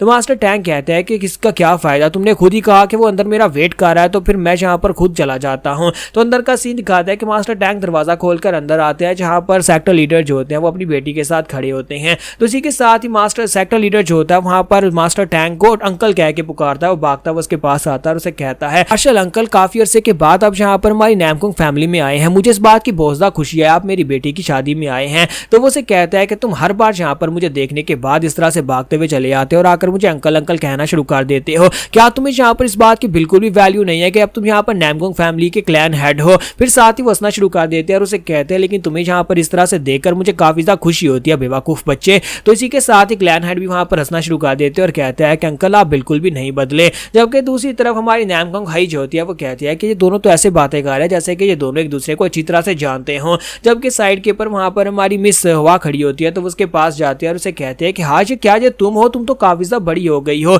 तो हाँ उसे कहते हैं कि हाँ मैं तो बड़ी हो ही गई हूँ, लेकिन तुम अपनी तरफ देखो, तुम तो बहुत ज्यादा खूबसूरत हो गई हो। पहली यहाँ पर तुम्हारे पास टाइटल है कि तुम नैमकोंग फैमिली क्या इस पूरे आनहुई में सबसे ज्यादा खूबसूरत, और अब देखो यहाँ पर तुम कितनी बड़ी भी हो गई हो और तुम्हारी शादी होने वाली है। तो यंग मास्टर डू भी वहां पर आ जाता है और आकर कहता है कि मैं भी यहाँ पर अपने आप को इंट्रोड्यूस करवाता हूँ। तो मिस टैंग उसे अपने बारे में बताती है और उसे अपने बारे में इंट्रोड्यूस करने के बाद कह दिया क्या मैं तुम्हें आज के बाद अपना जीजा जी कह सकती हूँ। तो नैमकोंग हाई जो होती है वो शर्माना शुरू कर देती है और कहती है क्या तुम अभी से यहाँ पर इसे जीजा जी कह रही हो। तो डू कहता है कि हाँ हाँ क्यों नहीं तुम यहाँ पर मुझे अपना जीजू कह सकती हो। तो मिस टैंग हाउ से कहती है देखो तो जना यहाँ पर मिस हाई किस तरह से शर्मा रही है, मुझे तो इस बात की बहुत ज्यादा हैरानी हो रही है कि तुम मुझसे छोटी हो और तुम्हारी शादी मुझसे पहले हो रही है। इसी के साथ ही नैमकोंग हाई जो होती है वहां पर उसकी बातें सुनकर काफी शर्मिंदा आ रही होती है, लेकिन साथ ही उसकी नजर वहां पर पीछे टैंक सैम के ऊपर पड़ती है और वो कहते हैं कि ये लड़का कौन है जो तुम्हारे साथ आया है। तो टैंक सैम वहां पर पीछे खड़ा होता है। तो मिस हाज होती है उन्हें उसके बारे में बताने लगती है। तुम्हारा सैम मुस्कुराते हुए अंदर आता है और कहता है कि मेरा नाम टैंक सैम है। तो इसी के साथ यंग मास्टर डू आगे बढ़ता है, अपना हाथ उसके सामने बढ़ाता है और उसे कहता है तो टैंक सैम मुझे तुमसे मिलकर काफी ज्यादा खुशी हुई। तो सैम भी उसके साथ हाथ मिलाता है और कहता है कि हाँ क्यों नहीं, मुझे भी काफी ज्यादा खुशी हुई। तो फिर साथ ही हमारा जो डू होता है वो उन लोगों से कहता है कि आज रात हम लोग यहाँ पर एक बहुत ही खास प्लानिंग कर रहे हैं। आज मैं अपनी वाइफ को अपने साथ लेकर सोहो लेक के ऊपर जाने वाला हूँ, तो क्या तुम लोग भी मेरे साथ चलोगे? मैं चाहता हूँ कि तुम दोनों भी हमारे साथ चलो, स्पेशली तुम टैंक सैम, क्या तुम हमारे साथ चलना चाहोगे? तो यहाँ पर हमारी एपिसोड 16 का एंड हो जाता है। तो नेक्स्ट एपिसोड में देखेंगे सोहो लेक के ऊपर आखिर जिन लोगों ने क्या प्लान बनाया हुआ है, क्या वहां पर जाने के पीछे कोई स्पेशल मकसद है। तो गाइस कैसे हैं आप सब लोग, ट्रू साइको के एपिसोड 17 के साथ हाजिर हूं। तो लास्ट एपिसोड के एंड पे हमने देखा था कि यंग मास्टर डू जो होता है वो टैंक सैम से और बाकियों से कहता है आज रात हम लोग बाहर जाने का प्लान कर रहे हैं, हम लोग लेक सोहो में जाएंगे और जाकर उसकी खूबसूरती को निहारेंगे, क्या तुम भी हमारे साथ चलोगे? तो मिस हा और साथ में हमारे टैंक सैम दोनों को अपने साथ लेकर वहां पर लेक में पहुंच जाता है। और लेक में जाने के बाद वो एक बोट में जाते हैं और लेक बहुत ज्यादा खूबसूरत लग रही होती है। तो इसी के साथ ही मिस लड़कियां जो होती है वहां पर उस व्यू को एंजॉय कर रही होती है। तो डू लोगों से कहता है कि हाँ मुझे पता है कि लेक सोहो जो है वो अपने ब्रेथ टेकिंग व्यूज की वजह से बहुत ज्यादा फेमस है और रात के वक्त ये और भी खूबसूरत हो जाती है जब यहाँ पर पूरा चांद निकलता है। उस वक्त ग्राउंड के ऊपर यानी इस वक्त पानी जो होता है वो बहुत ज्यादा खूबसूरत लगता है। इसी वजह से मैं तुम लोगों को आज रात के लिए यहाँ पर लेकर आया हूँ ताकि तुम लोग इस व्यू को एंजॉय कर सको। तो मिस हाई जो होती है वो कहती है कि सिस्टर हाँ क्या तुम देख रही हो आसमान के ऊपर से चांद का रिफ्लेक्शन जो पानी के ऊपर पड़ रहा है वो कितना ज्यादा क्यूट लग रहा है। तो इसी के साथ ही वो दोनों वहां पर खड़ी होकर इस सारे मंजर को देख रही होती है, जबकि दूसरी तरफ हमारे डू को दिखाता है कि वो टैंक सैम से कहता है कि अब जबकि लड़कियां वहां पर खड़ी खड़ी सारी की सारी ब्यूटीज को एंजॉय कर रही हैं तो क्यों ना हम दोनों लड़के यहाँ पर बैठकर एक एक ड्रिंक पीते हैं। मैं अभी अंदर जाता हूँ, जाकर डॉग से कोई ड्रिंक लेकर आता हूँ, फिर दोनों यहाँ पर बैठकर पियेंगे। और इसी के साथ ही डू जो होता है वहां पर से अंदर डॉग के अंदर चला जाता है। जब वो अंदर जाता है तो हमारा टैंक सैम अभी भी यहाँ पर यही सोच रहा होता है और कहता है चाहे मैं यहाँ पर इस कमीने को कितनी बार क्यों ना देख लूं, बाहर से एक बहुत ही शरीफ और सीधा साधा इंसान दिखाई दे रहा है और ये नैमकोंग फैमिली का दामाद बनने वाला है जो कि एक राइटियस फैमिली है। लेकिन ये बंदा अंदर से मुझे फीलिंग आ रही है कि ये भी एक प्रीडेटर है, यानी मेरी तरह एक बहुत ही कमीना और साइको किस्म का इंसान है जो कि यहाँ पर बहुत ज्यादा खून खराबा कर चुका है। लेकिन आखिर इसका मकसद क्या है, ये करना क्या चाहता है, मुझे फिलहाल के लिए सबके बारे में कुछ भी नहीं पता। लेकिन मुझे इतना पता है कि मैं किसी बड़ी मुसीबत में पड़ चुका हूँ इसके साथ इस बोर्ड के ऊपर आकर। फिर साथ ही हमारा टैंक सैम जब वहां पर खड़ा होता है और सोच रहा होता है कि एक बहुत ही बड़ी स्कीम यहाँ पर हो रही है, एक ऐसी स्कीम जिसके अंदर मैं भी उसका हिस्सा हिस्सा बन चुका हूँ, क्योंकि मैं नैमगोंग फैमिली के अंदर हूँ। अगर यहाँ पर कुछ होता है तो फिर मैं भी यहाँ पर इस सब में खींचा चला जाऊंगा। तो टैंक सैम के पास वहां पर एक विंडो ओपन होती है और उस विंडो के अंदर उसे कहा जाता है कि एक दुश्मन जिसका पावर लेवल तुमसे 10 गुना ज्यादा है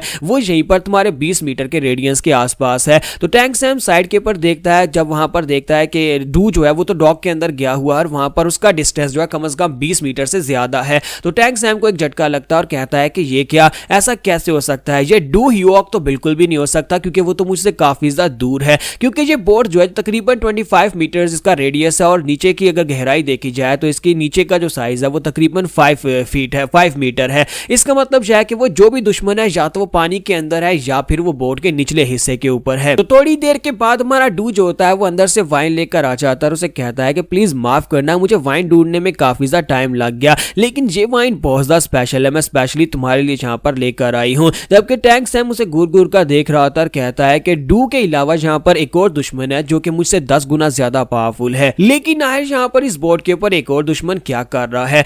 तो यंग मास्टर डू से कहता है कि इस वाइन को जियो मांजू कहते हैं, ये एक बहुत ही कमाल की और प्रेशियस वाइन है, बहुत ज्यादा महंगी भी है। क्या तुमने पहले कभी इसको पिया है? मुझे नहीं लगता कि तुमने पिया होगा, चलो आओ मेरे साथ आकर बैठकर इसको पियो और इसको टेस्ट करके बताओ। जबकि मां सैम जो होता है उसे कहता है कि प्लीज मुझे माफ करना कि मेरा पेट थोड़ा सा गड़बड़ कर रहा है, तो क्या मैं वॉशरूम जाकर आ सकता हूँ? पहले मुझे वॉशरूम जाकर आने दो, फिर आकर बैठकर पीते हैं। और इसी के साथ ही मां डू से कहता है हाँ क्यों नहीं। वहां पर सामने डॉक के अंदर जाओ, जाकर कैप्टन या फिर बोटमैन से पूछ लेना, वो तुम्हें वॉशरूम के बारे में बता देंगे। अब जल्दी से वापस आ जाना क्योंकि मैं तुम्हारे साथ बैठकर यहाँ पर पीना चाहता हूँ। और साथ ही यंग मास्टर डू भी उसकी तरफ घूर कर देख रहा होता है जैसे उसे भी इसके ऊपर कुछ शक हो रहा हो। तुम्हारा सैम जो होता है वो दरवाजा खोलता है डॉग का और अंदर चला जाता है। वहां पर अंदर जाने के बाद वो सीधा बेसमेंट में चला जाता है। बेसमेंट में जाने के बाद उसके पास फिर से एक बार विंडो ओपन होती है और उसे कहा जाता है कि तुम्हारे आसपास 10 गुना ज्यादा पावरफुल एक दुश्मन है। तो सैम कहता है कि ये क्या, यहाँ पर फिर से विंडो ओपन हो रही है। इस वक्त डू और दूसरे बंदे से मेरा डिस्टेंस जो है वो कम से कम 20 मीटर से ज्यादा है। इसका मतलब यह है कि यहाँ पर एक और दुश्मन है।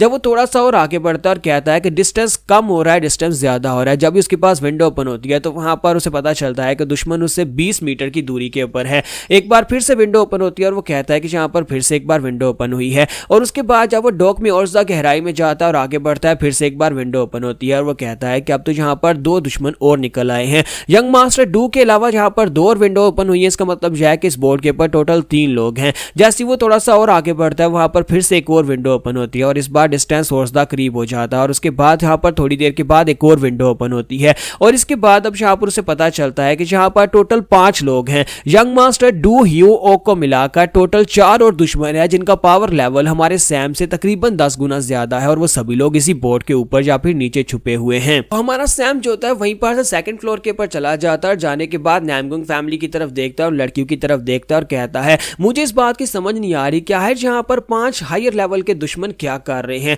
क्या वो यहाँ पर लड़कियों को किडनैप करने के लिए आए हैं या फिर इस वक्त वो नैमगोंग क्लैन के ऊपर अटैक करने के लिए आए हैं, क्योंकि उन लोगों का कोई ना कोई मकसद तो होगा ही। साथ ही हमारा सैम कहता है कि मुझे लगता है कि उनका मकसद लड़कियों को किडनैप नहीं करना, क्योंकि अगर लड़कियों को किडनैप करना होता तो वो कभी भी यहाँ पर मुझे अपने साथ लेकर नहीं आते और नैमगोंग हई को बड़ी आसानी से वो किडनैप कर सकते थे। लेकिन अगर मैं यहाँ पर हूँ और लड़कियां भी अभी तक सेफ हैं, इसका मतलब यह है कि इन 5 मास्टर्स का कोई और मकसद है। फिर वो सामने नैमगोंग क्लैन की तरफ देखता और कहता है कि यहाँ पर 5 पावरफुल एनिमी है, इतने पावरफुल एनिमी जो कि अगर एक क्लैन के अंदर घुस जाए तो पूरे क्लैन के अंदर तबाही मचा दे। मेरे पास जब विंडो ओपन होती है तो मुझे बस इतना बताया जाता है कि दुश्मन तुमसे 10 गुना ज्यादा पावरफुल है, इससे ज्यादा मुझे नहीं बताया जाता। यानी कि मुझे उनकी एग्जैक्ट पावर लेवल का नहीं पता होता, वो 10 गुना से ज्यादा हायर भी हो सकता है, वो 20 गुना भी हो सकता है, लेकिन मुझे बस इतना बताया जाता है कि वो 10 गुना ज्यादा हायर है। तो इसका मतलब यह है कि दुश्मन कितना ही पावरफुल हो सकता है और मैं इस बारे में कोई आइडिया नहीं लगा सकता। तो हो सकता है कि बहुत ही जल्दी यहाँ पर पूरे के पूरे नैमगोंग क्लैन के ऊपर आग लगी और पूरे का पूरा नैमगोंग क्लैन यहाँ पर जल रहा और जंग लग जाए, बहुत सारे लोग मारे जाएं। इसका मतलब यह है कि मैं एक बहुत बड़े डिलेमा में फंस चुका हूँ। मेरा तो वो हिसाब हो गया है कि आसमान से गिरा और आकर खजूर में अटक गया। इस वक्त मेरी साइड के ऊपर सिर्फ एक कैल्डर है टैंग वू और दूसरी तरफ से यहाँ पर दुश्मन है। एक तो डूआग के बारे में मुझे पता है और 4 और अननोन दुश्मन है जिनकी पावर लेवल्स के बारे में मुझे नहीं पता। और इसी के साथ ही परेशान होने की बजाय हमारा ट्रू साइको जो होता है वहां पर एक ट्रू साइको वाली स्माइल देता और खुश हो जाता और कहता है अगर वो लोग यहाँ पर नैमगोंग क्लैन को मारने के लिए आए तो फिर मैं भी सिचुएशन का फायदा उठा सकता हूँ, मजा आने वाला है। तो यहाँ पर हमारी एपिसोड 17 का एंड करेंगे और बाकी हम लोग नेक्स्ट एपिसोड में कंटिन्यू करेंगे। तो गाइस कैसे हैं आप सब लोग। ट्रू साइको के एपिसोड 18 के साथ हाजिर हूं। तो लास्ट एपिसोड के एंड पे हमने देखा था कि हमारा टैंक सैम जो होता है, जब उसे पता चलता है कि शिप के ऊपर 5 लोग छुपे हुए हैं और पांचों जहां पर काफी ज्यादा पावरफुल भी हैं, तो वहां पर खड़ा खड़ा सोच रहा होता है कि मैं तो यहाँ पर इस सब के बीच में फंस गया हूँ। मेरी साइड के ऊपर सिर्फ और सिर्फ मास्टर टैंग वो है, जबकि दूसरी तरफ यहाँ पर 5 दुश्मन है जो कि शायद नामगुंग क्लैन को बर्बाद करने के लिए आए हैं, उसके ऊपर अटैक करने के लिए आए हैं। लेकिन साथ ही हमारा टैंक सैम जो होता है वहां पर अपनी डिमोनिक स्माइल देते हुए कहता है बहुत ज्यादा मजा आने वाला है। मुझे लगता है कि यहाँ पर बहुत ही जल्दी मजा आएगा, क्योंकि हम लोग बहुत ही जल्दी वाटरवे में पहुंचने वाले हैं। वाटरवे मतलब डॉक में पहुंचने वाले हैं, जहां पर उनकी शिप जो होती है वो रुकेगी और जहां पर उन्होंने एक अंडरग्राउंड बेस बनाया होता है जहां पर उनकी शिप्स लैंड होती हैं और उसके बाद वहां से निकलकर वो नामगुंग क्लैन के अंदर आते हैं। तो जैसे वहां पर शिप्स जो होती हैं वाटरवेज की तरफ आगे बढ़ती हैं, यहीं पर से दिखाते हैं कि नामगुंग क्लैन के कुछ सोल्जर्स जो होते हैं जो कि यहाँ पर पहरा दे रहे होते हैं, वो लोग आगे बढ़ते हैं और उनका कैप्टन उनके साथ होता है। 2 सोल्जर्स होते हैं, एक यंगेस्ट होता है और एक तीसरा सोल्जर होता है। तो कैप्टन यंगेस्ट और नॉविस सोल्जर को अपने साथ लेकर वहां पहुंचता है और वाटरवे के लिए उनको लेकर आता है कि वहां पर जाकर निगरानी रखनी है। तो यंगेस्ट जो होता है उनसे कहता है कि स्क्वाड लीडर क्या वाकई में जहां पर इस वक्त होना चाहिए? हम लोग पहले भी इसको चेक करके जा चुके हैं, तकरीबन 2 घंटे पहले हम लोग जहां पर चेक करके गए थे, वाटरवेज बिल्कुल क्लियर थे, जहां पर कुछ भी नहीं था। तो इसी के साथ ही उनका स्क्वाड लीडर उनसे कहता है कि बकवास बंद करो, क्या तुमने यहाँ पर मेरी बात नहीं सुनी? मैंने कहा कि जल्दी से अंदर जाओ और जाकर चेक करके आओ। तो वो उसे कहता है लेकिन कमांडर हमें अंदर जाकर चेक करने की क्या जरूरत है? तो इसी के साथ ही उनका जो स्क्वाड लीडर होता है वो उसको सर से पकड़ता है और उसे कहता है क्या तुम यहाँ पर आगे से मेरे सामने बातें कर रहे हो? मैं तुम्हारा स्क्वाड लीडर हूं, मैंने तुम्हें एक ऑर्डर दिया और तुम्हें इस ऑर्डर को पूरा करना है। अब अपनी बकवास बंद करो और जल्दी से अंदर जाओ और जाकर वाटरवेज को चेक करके आओ, क्योंकि यहाँ पर शादी का माहौल है, सभी लोग यहाँ पर शादी में बिजी हैं, इसी वजह से कोई भी कहीं पर से भी आकर हमारे पर अटैक कर सकता है। जबकि उसका यंगेस्ट उसे कहता है लेकिन मुझे नहीं लगता कि यहाँ पर इस सब में कोई फायदा है। तो स्क्वाड लीडर उसे कहते हैं मैं तुम्हें कह रहा हूँ ना, अपनी बकवास बंद करो। मैं चाहता हूं कि आज रात से, यानी कि आज से हर रात हम लोग यहाँ पर 3 से 4 बार पहरा देने के लिए आएंगे। हर रात हम लोग 2 से 3 बार अंदर जाकर चेक करके आएंगे कि वहां पर कोई है तो नहीं। और इसी के साथ ही वो यंगेस्ट को उठाकर वहां पर वाटरवे की तरफ फेंकता और उसे कहता है कि अब जल्दी से वहां पर से मिसाल उठाओ और जल्दी से अंदर भागते हुए चले जाओ, मैं यहीं पर बाहर रुककर तुम्हारा वेट करूंगा। तो वो दोनों सोल्जर्स जो होते हैं वहां पर से अपनी मिसालें उठाते हैं और वहां पर वाटरवेज के अंदर चले जाते हैं। और अंदर जाने के बाद अभी भी वो बातें कर रहे होते हैं कि जहां बाकी के सभी लोग शादी को एंजॉय कर रहे हैं, पार्टी मना रहे हैं और हम लोग यहाँ पर देखो पहरा दे रहे हैं, इसको पता नहीं क्या पड़ी है। तो स्क्वाड लीडर बाहर ही खड़ा हो जाता है और कहता है इन बेवकूफों को क्या पता है कि बैटलफील्ड का मजा क्या होता है। एक ट्रू वॉरियर को बैटलफील्ड के ऊपर होना चाहिए, अपनी तलवार के साथ दुश्मन का गला काटते हुए और साथ ही गाना गाते हुए, सीटी बजाते हुए या फिर अपना पसंदीदा गाना गाते हुए। लेकिन मैं यहाँ पर इस जगह के ऊपर आकर फंस चुका हूँ। नामगुंग क्लैन में पिछले कई अरसे से कोई दुश्मन नहीं आया, ना ही यहाँ पर हमारी किसी के साथ कोई जंग हुई है, जिसकी वजह से मैं बहुत ज्यादा बोर हो रहा हूँ। काश यहाँ पर वाटरवे के अंदर से कोई दुश्मन निकल आए और फिर मुझे यहाँ पर अपनी तलवार चलाने का मौका मिले, क्योंकि इससे काफी ज्यादा मजा आएगा और बोरियत खत्म हो जाएगी। तो दोनों सोल्जर्स को दिखाता है कि वो दोनों जो होते हैं वहां पर अंधेरे में आगे चले जाते हैं। और आगे जाने के बाद एक लड़का जिसके पास मोमबत्ती होती है वो कहता है कि देखो जरा हमें यहाँ पर क्या काम दिया गया है, हम लोग यहाँ पर क्या काम कर रहे हैं इस वाटरवे के अंदर, जबकि बाकी के सभी लोग वहां पर खा पी कर ऐश कर रहे होंगे क्योंकि शादी का माहौल है। तो वो अपने यंगेस्ट से पूछता है कि यंगेस्ट तुम बताओ कि यहाँ पर तुम क्या सोचते हो, तुम्हें नहीं लगता कि हमें भी जाकर एंजॉय करना चाहिए? लेकिन जैसे ही वो अपनी मोमबत्ती को साइड पर करता है तो वहां पर से टैंक सैम निकल आता है और साथ ही वो वहां पर से फूंक मारकर उसकी मोमबत्ती बुझा देता है, फिर साथ ही अपनी तलवार चलाकर उसकी बॉडी को काट देता है। और उसके बाद वहां पर जब तलवारें टकराती हैं, तलवार टकराने के साथ वहां पर चिंगारियां निकलती हैं और दूसरा यंगेस्ट जो होता है वो भी अभी तक जिंदा होता है। वो भागता हुआ उसकी तरफ आगे बढ़ता है और कहता है कौन है वहां पर, कौन अटैक कर रहा है? और जब वो उसके करीब पहुंचता है तो इतनी देर में हमारे टैंक सैम ने दूसरे को मार दिया होता है और बड़ी तेजी के साथ यंगेस्ट की तरफ भी आगे बढ़ता है और उसके ऊपर भी अपनी तलवार से अटैक करके उसको भी मार डालता है। तो उनके अंदर से चिल्लाने की आवाजें आ रही होती है। जब उनके चिल्लाने की आवाजें आती हैं तो स्क्वाड लीडर बाहर खड़ा खड़ा बोर हो रहा था और कहता है कितनी देर हो गई है,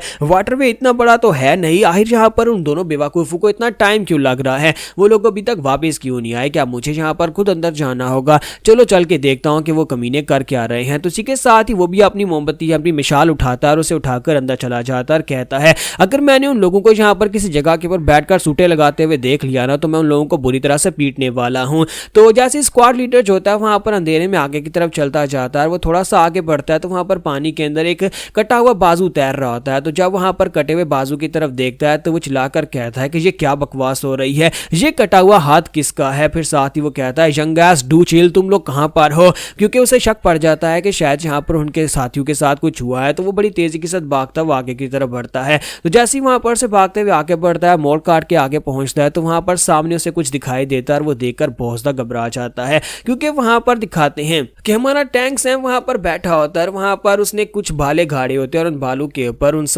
दोनों सोल्जर्स की बॉडीज को काट कर उसने टुकड़े टुकड़े करके लटका रखा होता है और साथ ही वहां पर बैठा बैठा कह रहा होता है इसमें से एक का बाजू कम है, अगर उसका बाजू होता तो फिर इसकी बॉडी भी यहाँ पर कंप्लीट हो जाती। जबकि स्क्वाड लीडर जो होता है वो देखने के बाद बहुत ज्यादा घबरा जाता है और कहता है कि ये क्या यंगेस्ट और डूचिली, ये क्या, ये कौन सा मॉन्स्टर है, ये किसने इसके साथ ये किया है, उनकी बॉडीज के टुकड़े करके यहाँ पर किसने उन्हें भाले के ऊपर टांग दिया। तो हमारा टैंक सैम जो कि वहां पर उनकी बॉडीज को बैठकर टांग रहा था पीछे की तरफ घूमता और कहता है कि यहाँ पर एक बाजू कम था लेकिन अब तो यहाँ पर पूरे का पूरा इंसान आ गया है। तो यहाँ पर हमारी एपिसोड 18 का एंड होगा और नेक्स्ट एपिसोड में देखेंगे कि हमारे टैंक सैम को उन दुश्मनों को मारने की बजाय यहाँ पर इन आम सोल्जर्स को क्यों मार रहा है। क्या वो सिर्फ और सिर्फ थ्रिल के लिए सब कुछ कर रहा है या फिर अपने एक्सपीरियंस को बढ़ाने के लिए, ताकि वो अपना एक्सपीरियंस बढ़ाकर उन पावरफुल दुश्मनों से फाइट कर सके। यह सब कुछ हम लोग नेक्स्ट एपिसोड में देख पाएंगे। तो ट्रू साइको की लास्ट एपिसोड के एंड पे हमने देखा था कि कैप्टन सॉन्ग जो होता है जब वहां पर नीचे पहुंचता है सबवे में तो वहां पर देखता है कि हमारा जो टैंक सैम होता है उसने वहां पर उसके साथियों को मारकर उनकी बॉडीज को वहां पर टांग रहा था बालों के ऊपर, जिसकी वजह से वो काफी हैरान भी होता है और गुस्सा भी होता है। तो अब यहाँ पर इस एपिसोड की शुरुआत में दोनों की फाइट हो रही होती है और इस फाइट में ऊपर सॉन्ग जो होता है वो हमारे टैंक सैम के ऊपर काफी ज्यादा भारी पड़ रहा होता है, क्योंकि कैप्टन सॉन्ग एक प्रोफेशनल वॉरियर है। इसी वजह से वहां पर हमारे टैंक सैम को काफी ज्यादा दिक्कत हो रही होती है। वो बार बार उसके साथ तलवारें टकराता है। हमारा टैंक सैम कहता है कि ये तो एक मॉन्स्टर की तरह है, इसकी स्ट्रेंथ भी मुझसे ज्यादा और जो मुझसे ज्यादा स्ट्रॉन्गर लग रहा है। तो उसी के साथ ही मास्टर सॉन्ग उसे कहता है कमीने कहीं कि तुम कर क्या रहे हो, तुम तो वही लड़की हो ना जो कि मास्टर टैंक के साथ यहाँ पर आए थे, आखिर तुम यहाँ पर हमारी फैमिली के साथ ऐसा कैसे कर सकते हो जबकि तुम यहाँ पर एक मेहमान बनकर आए हो और हमने तुम्हें मेहमान की तरह ट्रीट किया है। तो हमारा टैंक सैम उसे कहता है कि मैं तुम्हारे नैमकोंग क्लैन के लिए ही सब कुछ कर रहा हूँ ताकि तुम्हारे नैमकोंग क्लैन को वार्निंग दी जा सके। तो टैंक मास्टर सॉन्ग चलाकर उसे कहता है अपनी बकवास बंद करो, तुमने यहाँ पर मेरे वॉरियर्स को मारकर उनकी बॉडी के टुकड़े टुकड़े करके यहाँ पर उनको भालू के ऊपर टांग दिया और तुम कह रहे हो कि तुम हमारे नैमकोंग क्लैन के लिए सब कुछ कर रहे हो।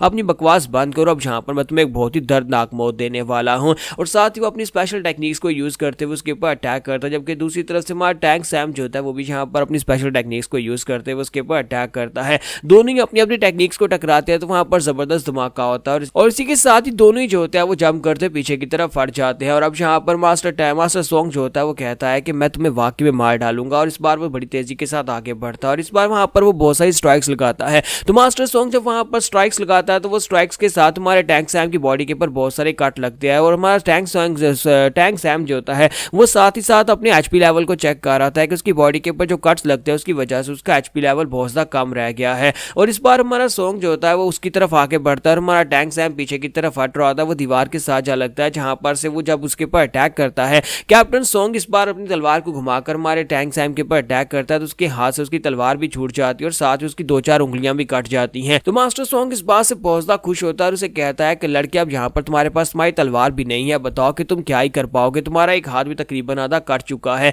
लेकिन जैसे वहां पर हुश हो रहा था इसी के साथ उसके मुंह के सामने से तलवार निकलती है और उसकी गर्दन के ऊपर कट लगने लगता है। लेकिन टैंक सॉन्ग मास्टर सॉन्ग जो होता है वहां पर उस टैग को अवॉइड करता है, जिसकी वजह से वो कट जो होता है सिर्फ उसकी गर्दन पर लगता है। उसे समझ ही नहीं आती कि तलवार अचानक से कहां से आई। तो मास्टर सॉन्ग पीछे खड़ा होकर सोच रहा होता है कि इसकी तलवार इसके हाथ से छूट गई थी, इसकी उंगलियां भी कट गई थी, फिर यहाँ पर तलवार कहां से निकल कर आई है, मैंने यहाँ पर इसको देखा ही नहीं है। अगर मैं यहाँ पर इसको ठीक तरह से यानी कि मैं अगर यहाँ पर तलवार को समय रहते हुए सही तरह से देखकर डॉज नहीं करता तो मुझे लगता है कि अभी तक मेरी गर्दन काट के ग्राउंड के ऊपर गिरी पड़ी होती है। यार ये किस तरह का मॉन्स्टर है। तो इसी के साथ ही हमारा टैंक सैम जो होता है तलवार को दूसरे हाथ में पकड़ लेता है और उसको दूसरे हाथ में पकड़कर सामने की तरफ एक हॉरिजॉन्टल स्लैश लगाता है। वो जब वो स्लैश लगाता है तो इसी के साथ ही वहां पर मास्टर सॉन्ग उसके अटैक को ब्लॉक करने की कोशिश करता है, लेकिन वहीं पर तलवार फिर से गायब हो जाती है और मास्टर सॉन्ग इस बात से काफी हैरान होता है कि फिर से ये तलवार गायब हो गई है। और हमारा टैंक सैम उसके पीछे पहुंच जाता है क्योंकि वो यहाँ पर बार बार अपनी इन्वेंट्री को यूज कर रहा था। वो अपनी इन्वेंट्री को यूज करके खुद को भी यहाँ पर गायब कर सकता है और इस बार वो बड़ी तेजी के साथ उसके करीब पहुंचकर उसे एक जबरदस्त पंच मारता है, जिसकी वजह से वो दोनों जो होते हैं वहां पर उस टावर के अंदर से बाहर गिर जाते हैं। तो जब वो वहां पर से बाहर की तरफ गिरते हैं तो हमारा मास्टर सॉन्ग कहता है कि अगर मैंने यहाँ पर इस अटैक को अवॉइड नहीं किया तो फिर मैं यहाँ पर मारा जाऊंगा, क्योंकि हमारा टैंक सैंग अपनी तलवार लेकर उसके करीब पहुंच चुका होता है। वहीं पर से उसकी तलवार जो होती है वो उसकी गाल के ऊपर हिट करती है, क्योंकि वहां टैंग सैम जो होता है उसकी एचपी लेवल बहुत ज्यादा कम रह चुकी है, वो तकरीबन यहाँ पर मरने वाला है। इसी वजह से वो ठीक तरह से उस अटैक को हिट नहीं कर पाता और दोनों वहां पर से नीचे की तरफ गिरते हैं और हमारा टैंग सैम स्पेशली यहाँ पर ग्राउंड के ऊपर गिर चुका होता है। तो कैप्टन सॉन्ग उसे कहता है कि अब ये मत कहना कि तुम यहाँ पर अपने लिमिट्स तक पहुंच चुके हो, अगर तुम्हारा आखिरी स्ट्राइक यहाँ पर काम कर जाता तो मेरी गर्दन कट जाती, लेकिन अब यहाँ पर कमीने कही कि तुम मेरे हाथ से मरने वाले हो। मैं तो यहाँ पर बहुत ज्यादा डर गया था कि मैं वाकई में अब यहाँ पर मरने वाला हूँ, लेकिन अब मुझे डरने की जरूरत नहीं है। जबकि दूसरी तरफ से हमारा टैंग सैम भी उठकर खड़ा हो जाता है और वो भी सोच रहा होता है कि लगता है कि मुझे यहाँ पर जितना डैमेज पहुंचा है मैं यहाँ पर सिर्फ और सिर्फ एक दो स्ट्राइक्स को खा पाऊंगा, क्योंकि उसकी एचपी लेवल जो है वो यहाँ पर बुरी तरह से ड्रॉप हो चुकी है। अगर एक दो स्ट्राइक और लगी तो हमारा जो टैंग सैम है वो बच नहीं पाएगा, लेकिन उसका एक्सपीरियंस जो है वो तकरीबन यहाँ पर कंप्लीट होने वाला है। तो वो कहता है मेरा एक्सपीरियंस कंप्लीट होने वाला है, एक बार मेरा एक्सपीरियंस कंप्लीट हो गया तो मेरी बॉडी जो है वो पूरी तरह से रिकवर भी हो जाएगी और साथ ही यहाँ पर ब्रेक थ्रू भी हो जाएगा। इसका मतलब यह है कि मेरे पास एक रास्ता है, मुझे बस आगे बढ़ना है, मुझे बस आगे बढ़ना है। और इसी के साथ ही हमारा टैंग सैम जो होता है पागलों की तरह आगे की तरफ बढ़ना स्टार्ट करता है। जबकि दूसरी तरफ से कैप्टन सॉन्ग उसे कहता है कि लड़के अगर तुम मरना ही चाहते हो तो फिर ठीक है, मैं तुम्हें खुद यहाँ पर अपने हाथों से मारूंगा और अपनी एक स्पेशल टेक्निक के साथ मारूंगा। वो अपनी हीवनली विंड स्वर्ड टेक्निक की फाइनल फॉर्म को यूज करते हुए सामने की तरफ स्लैशेस लगाता है। तो ये फाइनल टेक्निक होती है हीवनली विंड टेक्निक की, जिसके अंदर बहुत सारी स्लैशेस निकलती है और वो स्लैशेस जो होती है वो सामने की तरफ आगे बढ़ रही होती हैं। और कैप्टन सॉन्ग उसे कहता है कि अगर तुम इसी तरह आगे बढ़ते रहे तो फिर तुम्हारी बॉडी के छोटे छोटे टुकड़े हो जाएंगे। लेकिन वहां टैंग सैम इस बात को इग्नोर करते हुए बड़ी तेजी के साथ आगे की तरफ बढ़ता है, क्योंकि उसके पास एक तरीका है अपने आप को ब्रेक थ्रू करवाने का। तो टैंग सैम अपने दोनों हाथों में तलवार को पकड़कर उसके करीब पहुंच रहा होता है, लेकिन वहां पर पहुंचते पहुंचते जो तलवार की स्ट्राइक्स होती है वो उसके दोनों बाजू काट देती हैं,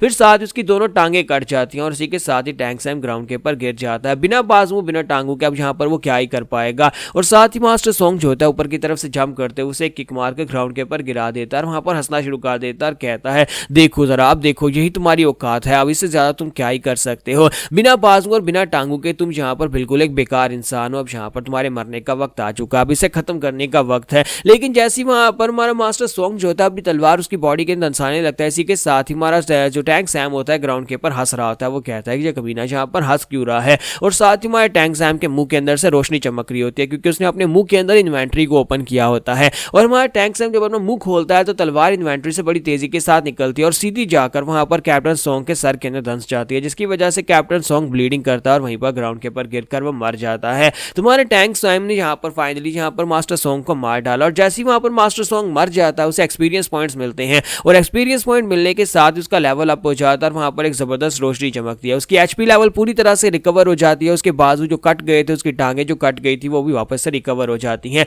और इस बार यहाँ पर एक बहुत ही बड़ी एनर्जी की बीम दिखाई देती है जो कि नामगुंग फैमिली के सभी लोग देखते हैं। नामगुंग फैमिली के लोग, टैंग फैमिली के लोग, जहां तक कि वो लोग जो कि जहां पर इनके ऊपर अटैक करने के लिए आने वाले हैं, वो सभी डिमोनिक फैक्शन के लोग भी ये सब कुछ देखते हैं और कहते हैं कि अब यहाँ पर हो क्या रहा है, यहाँ पर अचानक से इतनी लाइट कहाँ से निकली है। और हमारा टैंग सैम जो होता है फाइनली जहाँ पर उसके पास एक बाजू है, यानी कि वो कैप्टन सॉन्ग को मारकर उसका बाजू काटकर वापस उसी जगह के ऊपर पहुंच जाता है और वहां पर उन सभी की डेड बॉडीज के टुकड़े करके और उसके साथ वहां पर एक मैसेज लिखता है। सबने वहां पर उन बालू के ऊपर से टांग कर एक मैसेज लिख रहा था, तो वो मैसेज क्या है वो हम लोग नेक्स्ट एपिसोड में देखेंगे। तो यहाँ पर हमारी एपिसोड 19 का एंड होगा। एपिसोड की एक्सप्लेनेशन अच्छी लगी हो तो कमेंट करके जरूर बताइएगा, वीडियो को लाइक करना मत भूलिएगा। Thank you. तो इस एपिसोड की शुरुआत में डानरी क्लैन का सीन दिखाते हैं। तो डानरी क्लैन तो आपको याद ही होगा, डानरी क्लैन वही क्लैन है जहां पर से हमारा टैंग सैम आया है। तो डानरी क्लैन के अंदर गरु को आग लगी होती है, लाशें बिछी होती है और वहां पर डिमोनिक सोल्जर्स जो होते हैं डानरी क्लैन के लोगों को मार रहे होते हैं। तो उनका मकसद यहाँ पर डानरी क्लैन को पूरी तरह से वाइप आउट करना होता है। तो यहाँ पर डानरी क्लैन के पैट्रियार्च को दिखाता है कि जिसे खुद भी समझ नहीं आ रही होती कि यहाँ पर उनके साथ हुआ क्या है, ये लोग कौन और क्यों आकर डानरी क्लैन के ऊपर अटैक कर रहे हैं। इसी के साथ ही यहाँ पर डिमोनिक मास्टर सामने से निकल कर आता है। ये वही मास्टर है जिसने लास्ट टाइम वहां पर यंग मास्टर लस्ट डीमन के साथ फाइट की थी। तो इसे यहाँ पर काम सौंपा गया होता है इन्हें मारने का। तो वो उसके सामने आकर खड़ा हो जाता है। तो सेक्टर लीडर उसे कहता है कि हाय तुम कौन हो और हमारे डानरी क्लैन के ऊपर अटैक क्यों कर रहे हो, डानरी क्लैन ने तुम्हारा क्या ही बिगाड़ा था। तो इसी के साथ ही वो डिमोनिक मास्टर जो होता है अभी तलवार को घुमाता है और इसी के साथ ही वहां पर डानरी क्लैन के लीडर का सर काट देता है। तो डानरी क्लैन के लीडर के मरने के साथ ही अब यहाँ पर उनके पूरे सेक्टर को आग लगा दी जाती है और फिर साथ ही वहां पर उसके पास मैसेंजर आता है। तो उसे कहता है हो योंग को जाकर बता दो, उसे जाकर बता बता दो कि डानरी क्लैन को पूरी तरह से एनाइलेट कर दिया गया है। अब यहाँ पर हमारे ग्रेट प्लान को एक्टिवेट करने की बारी है। सबसे पहला क्लैन खत्म हो चुका है और दूसरे ग्रेट नैमगोंग क्लैन को खत्म करने की बारी है। तो यहीं पर से नेक्स्ट सीन जो होता है दूसरी तरफ लस्ट डीमन का दिखाया जाता है, जो कि अपने पास एक लड़की लेकर खड़ा होता है जो कि शायद उसके साथ मजे कर रहा था। तो वो उस लड़की को वहां पर फेंक देता है क्योंकि अब बेचारी मर चुकी है। तो वो कहता है मुझे लगता है कि इस लड़की ने जिस तरह के कपड़े पहने हुए हैं यह लड़की भी डानरी क्लैन से ही लगती है, जिस क्लैन को मारने के लिए वहां पर दाई हो गया है। तो इसी के साथ ही लस्ट डीमन कहता है लेकिन कमीनी किसी काम की नहीं थी, इसने तो यहाँ पर मेरे मुंह का जायका ही खराब कर दिया। और इसी के साथ मैसेंजर उसके पास आता है तो उसे कहता है क्या हुआ, क्या यहाँ पर काम खत्म हो गया है? मैंने कहा भी था गैंगवॉन्ग से कि वो इतनी जल्दी काम को खत्म ना करे, लेकिन उसने यहाँ पर काम को जल्दी खत्म कर दिया। उसे तो मजे करने आते ही नहीं है। हम लोग तो यहाँ पर नैमगोंग क्लैन को पूरे मजे लेकर ही डिस्ट्रॉय करने वाले हैं। फिर साथ ही वो कहता है लेकिन नैमगोंग क्लैन उससे थोड़ा बहुत अलग है। डानरी क्लैन जो था वो इस क्लैन के मुकाबले में काफी ज्यादा छोटा है, लेकिन अब यहाँ पर इस क्लैन को पूरी तरह से डिस्ट्रॉय करने का वक्त है। और साथ ही वो कहता है कि यंग मास्टर डू ने यहाँ पर कोई मैसेज नहीं भेजा। तो यंग मास्टर डू का असली नाम ब्योंग योंग है, जो कि अंदर एक स्पाई बनकर है। तो वो कहता है कि मुझे यहाँ पर एक मैसेज मिला तो था, यानी कि वहां पर एक बड़ी सी फ्लैश लाइट चमकी थी, लेकिन क्या वाकई में यहाँ पर यंग मास्टर डू ने यहाँ पर इतना बड़ा मैसेज भेजा होगा? क्योंकि इतना बड़ा मैसेज भेजने का मतलब तो क्लियरली यहाँ पर सभी लोगों को वार्न करना है। कहीं ऐसा तो नहीं है कि यहाँ पर वो मैसेज डू ने नहीं भेजा था, बल्कि वो मैसेज जो था वो किसी और की तरफ से था, या फिर डानरी क्लैन और नैमगोंग क्लैन के लोगों को इस बारे में पता चल चुका है कि हम लोगों ने चारों तरफ से घेर रखा है। फिर साथ ही वो कहता है चलो कुछ भी हो जाए लेकिन हम अपने प्लान को कामयाब करके रहेंगे। वो अपने साथी से कहता है कि जल्दी से पूरे के पूरे आनहोई की तरफ से हर एक रास्ते को ब्लॉक कर दो, कोई भी यहाँ पर नैमगोंग क्लैन की तरफ आगे नहीं बढ़ना चाहिए। नैमगोंग क्लैन में ना तो कोई आ पाए और ना ही यहाँ पर से कोई बाहर जा पाए। और उनके साथ उनकी पूरी डिमोनिक फोर्सेस होती है, वो लोग पूरे पूरे नैमगोंग क्लैन को चारों तरफ से घेर लेते हैं। जब किसी के साथ या बंदर का सीन दिखाते हैं जहां पर हमारे टैंक सैम ने उन लाशों के साथ उनकी बॉडी को काट कूट कर उनके साथ एक मैसेज लिखा था, तो वो मैसेज वहां पर कंप्लीट हो चुका है। और यहाँ पर उनके पैट्रियार्च को दिखाता है कि नैमगोंग फैमिली का पैट्रियार्च उस जगह के पर आता है और आकर उस मैसेज को वो लोग पढ़ते हैं। जब उस मैसेज को पढ़ते हैं तो वो एक पहेली की तरह होता है। तो वहां पर लिखा होता है कि जब आसमान पर चांद पूरा चमकेगा उस वक्त एम्परर मर जाएगा, तो एम्परर के मरने के साथ मैं नया किंग बन जाऊंगा। तो वहां पर जो पूरी रिडल लिखी होती है, यानी कि जो पूरा मैसेज लिखा होता है वो होता है कि जब आसमान पर चांद पूरा हो जाएगा, एम्परर गिर जाएगा या एम्परर मर जाएगा, मैं जो कि आहिस्ता आहिस्ता चल रहा हूं वो नया किंग बन जाएगा। तो ये पूरे का पूरा मैसेज होता है। वहां पर ये सब कुछ पढ़ने के बाद वो लोग काफी हैरान होते हैं। तो अपने साथ एल्डर्स को भी लेकर आए होते हैं। वो कहता है कि यार कौन ऐसा कर सकता है, किस कमीने ने यहाँ पर ये मैसेज छोड़ा होगा? हमारे सेक्टर के गार्ड्स को मारकर उनकी बॉडी के साथ यहाँ पर एक मैसेज छोड़ा गया है। तो सेक्टर लीडर उनसे कहता है कि मुझे खुद भी नहीं पता कि ये सब कुछ किसका काम है, किस कमीने ने यहाँ पर ये किया होगा, लेकिन एक बात तो यहाँ पर साफ जाहिर है कि कोई ना कोई तो है जो कि यहाँ पर हमारे नैमगोंग क्लैन के ऊपर नजर लगाकर बैठा है और नैमगोंग क्लैन को डिस्ट्रॉय करने के बारे में सोच रहा है। क्योंकि ये मैसेज साफ जाहिर है कि हमें यहाँ पर वार्निंग दी जा रही है। इस मैसेज का मतलब सिर्फ हमारे लोगों को मारना नहीं था, बल्कि यहाँ पर हमें एक मैसेज देना था। अब जबकि शादी आ रही है और शादी फुल मून वाले दिन होने वाली है, जिस दिन आसमान पर चांद पूरा कंप्लीट होने वाला है, इसलिए मैं चाहता हूं कि तुम लोग जल्दी से गार्ड्स की संख्या को डबल कर दो, पूरे नैमगोंग क्लैन के इर्द गिर्द पहरा खड़ा कर दो, कोई भी बाहर से अंदर नहीं आने पाए। और साथ ही वो अपने लोगों से कहता है अगर कोई भी तुम्हें यहाँ पर सस्पिशियस दिखाई देता है तो जल्दी से आकर मुझे रिपोर्ट करना। तो नैमगोंग क्लैन के लीडर जो होते हैं वहां पर इसी सोच में परेशान वापस की तरफ चल पड़ते हैं और सोच रहे होते हैं कि यहाँ पर एम्परर जिसके मरने के बारे में बात की जा रही है वो तो मैं हूं, यानी कि मैं एम्परर हूं इस वक्त नैमगोंग क्लैन का, तो मुझे मारने की बात की जा रही है। लेकिन अब यहाँ पर ये क्या है कि आसमान पर जब चांद पूरा हो जाएगा, क्योंकि आसमान पर चांद उसी दिन पूरा होना है जिस दिन यहाँ पर हमारी शादी होने वाली है। नैमगोंग क्लैन का जो पैट्रियार्च है उसकी बेटी हाई की शादी होने वाली है यंग मास्टर डू के साथ। फिर साथ ही वो आखिरी अगली लाइन को डिसाइफर करने की कोशिश करता है, क्योंकि असली अगली लाइन जो होती है वो मकसद उसके अंदर छुपा होता है। उसका सही मतलब अगर डिसाइफर कर लिया तो उन्हें समझ आ जाएगी कि ये मैसेज किसने छोड़ा है। तो वहां पर होता है कि मैं जो आहिस्ता चल रहा हूं वो नया किंग बन जाऊंगा। तो वो कहता है कि यहाँ पर ये कौन अपने बारे में कह रहा है कि मैं जो आहिस्ता चल रहा हूं वो अगला किंग बन जाऊंगा? आखिर कौन है ऐसा जो कि यहाँ पर नैमगोंग क्लैन को डिस्ट्रॉय करना चाहता है और उसके बाद मेरे मरने के बाद नया किंग बनना चाहता है? तो इसी के साथ ही वो सभी लोग मीटिंग रूम में पहुंच जाते हैं जहां पर सभी लोग जो होते हैं एक दूसरे के साथ बहस कर रहे होते हैं। तो एक एल्डर जो होता है वहां पर गुस्सा करता है, क्योंकि उनमें से एक एल्डर जो होता है वो यंग मास्टर डू के ऊपर कहता है कि मुझे उसके ऊपर शक है। हालांकि पैट्रियार्च खुद भी यहाँ पर इस बात के ऊपर शक कर रहे होते हैं कि यंग मास्टर डू के ऊपर भरोसा नहीं करना चाहिए। लेकिन एक एल्डर जो कि अजूरे पवेलियन का मास्टर होता है वो उनसे कहता है कि सर आप यहाँ पर ऐसा कैसे कह सकते हैं, वो लड़का पिछले 1 साल से हमारे साथ है। डू हियोक ने 1 साल से हमें ज्वाइन किया, हम सभी लोगों ने उसकी बहादुरी के कारनामे देखे, उसने कैसे यहाँ पर अनऑर्थोडॉक्स और डिमोनिक फैक्शन के लोगों को मारा और उसी के बाद ही आपने अपनी बेटी की शादी उसके साथ करने का फैसला किया था। अगर आप हम लोग यहाँ पर उसके ऊपर इल्जाम लगाएंगे या फिर उसके ऊपर शक करेंगे तो फिर दुनिया हमारे नैमगोंग क्लैन के बारे में क्या सोचेगी, लोग हमारा मजाक उड़ाएंगे। वहीं पर एक और यूनिट के लीडर बैठे होते होते हैं जो कि बाउंडलेस स्वर्ड यूनिट के मास्टर होते हैं। तो मास्टर नामगोंग इन उन लोगों से कहते हैं कि मैं यहाँ पर इस बारे में थोड़ा अलग तरीके से सोचता हूँ और तुम सभी लोग यहाँ पर इन लफ्जों को पूरी तरह से गौर से देखो जो कि उसने आखिरी अल्फाज छोड़े हैं, जिसमें क्लियरली यहाँ पर लिखा हुआ है कि मैं यहाँ पर नया किंग बन जाऊंगा। मैं जो कि आहिस्ता से वाक कर रहा हूँ, मैं नया किंग बन जाऊंगा। क्या तुम यहाँ पर इसको देख नहीं पा रहे? यहाँ पर इस बात के अंदर साफ साफ यहाँ पर उसका नाम निकल कर आ रहा है, यानी कि यंग मास्टर डू हियो ओक का नाम इसके अंदर निकल कर आ रहा है। तो ये बात सुनते ही मास्टर जंग गुस्सा होकर उसे कहता है कि तुम यहाँ पर बस अपने पास से अनुमान लगा रहे हो, हम लोग यहाँ पर अपने दामाद के ऊपर इल्जाम नहीं लगा सकते। यहाँ पर हम लोग अपनी एपिसोड 20 का एंड करेंगे और नेक्स्ट एपिसोड में देखेंगे कि ये सभी लोग यहाँ पर आपस में बहस ही करते रहेंगे या फिर इनके ऊपर अटैक हो जाएगा और सभी लोगों को पता भी नहीं चलेगा कब ये लोग मारे गए हैं।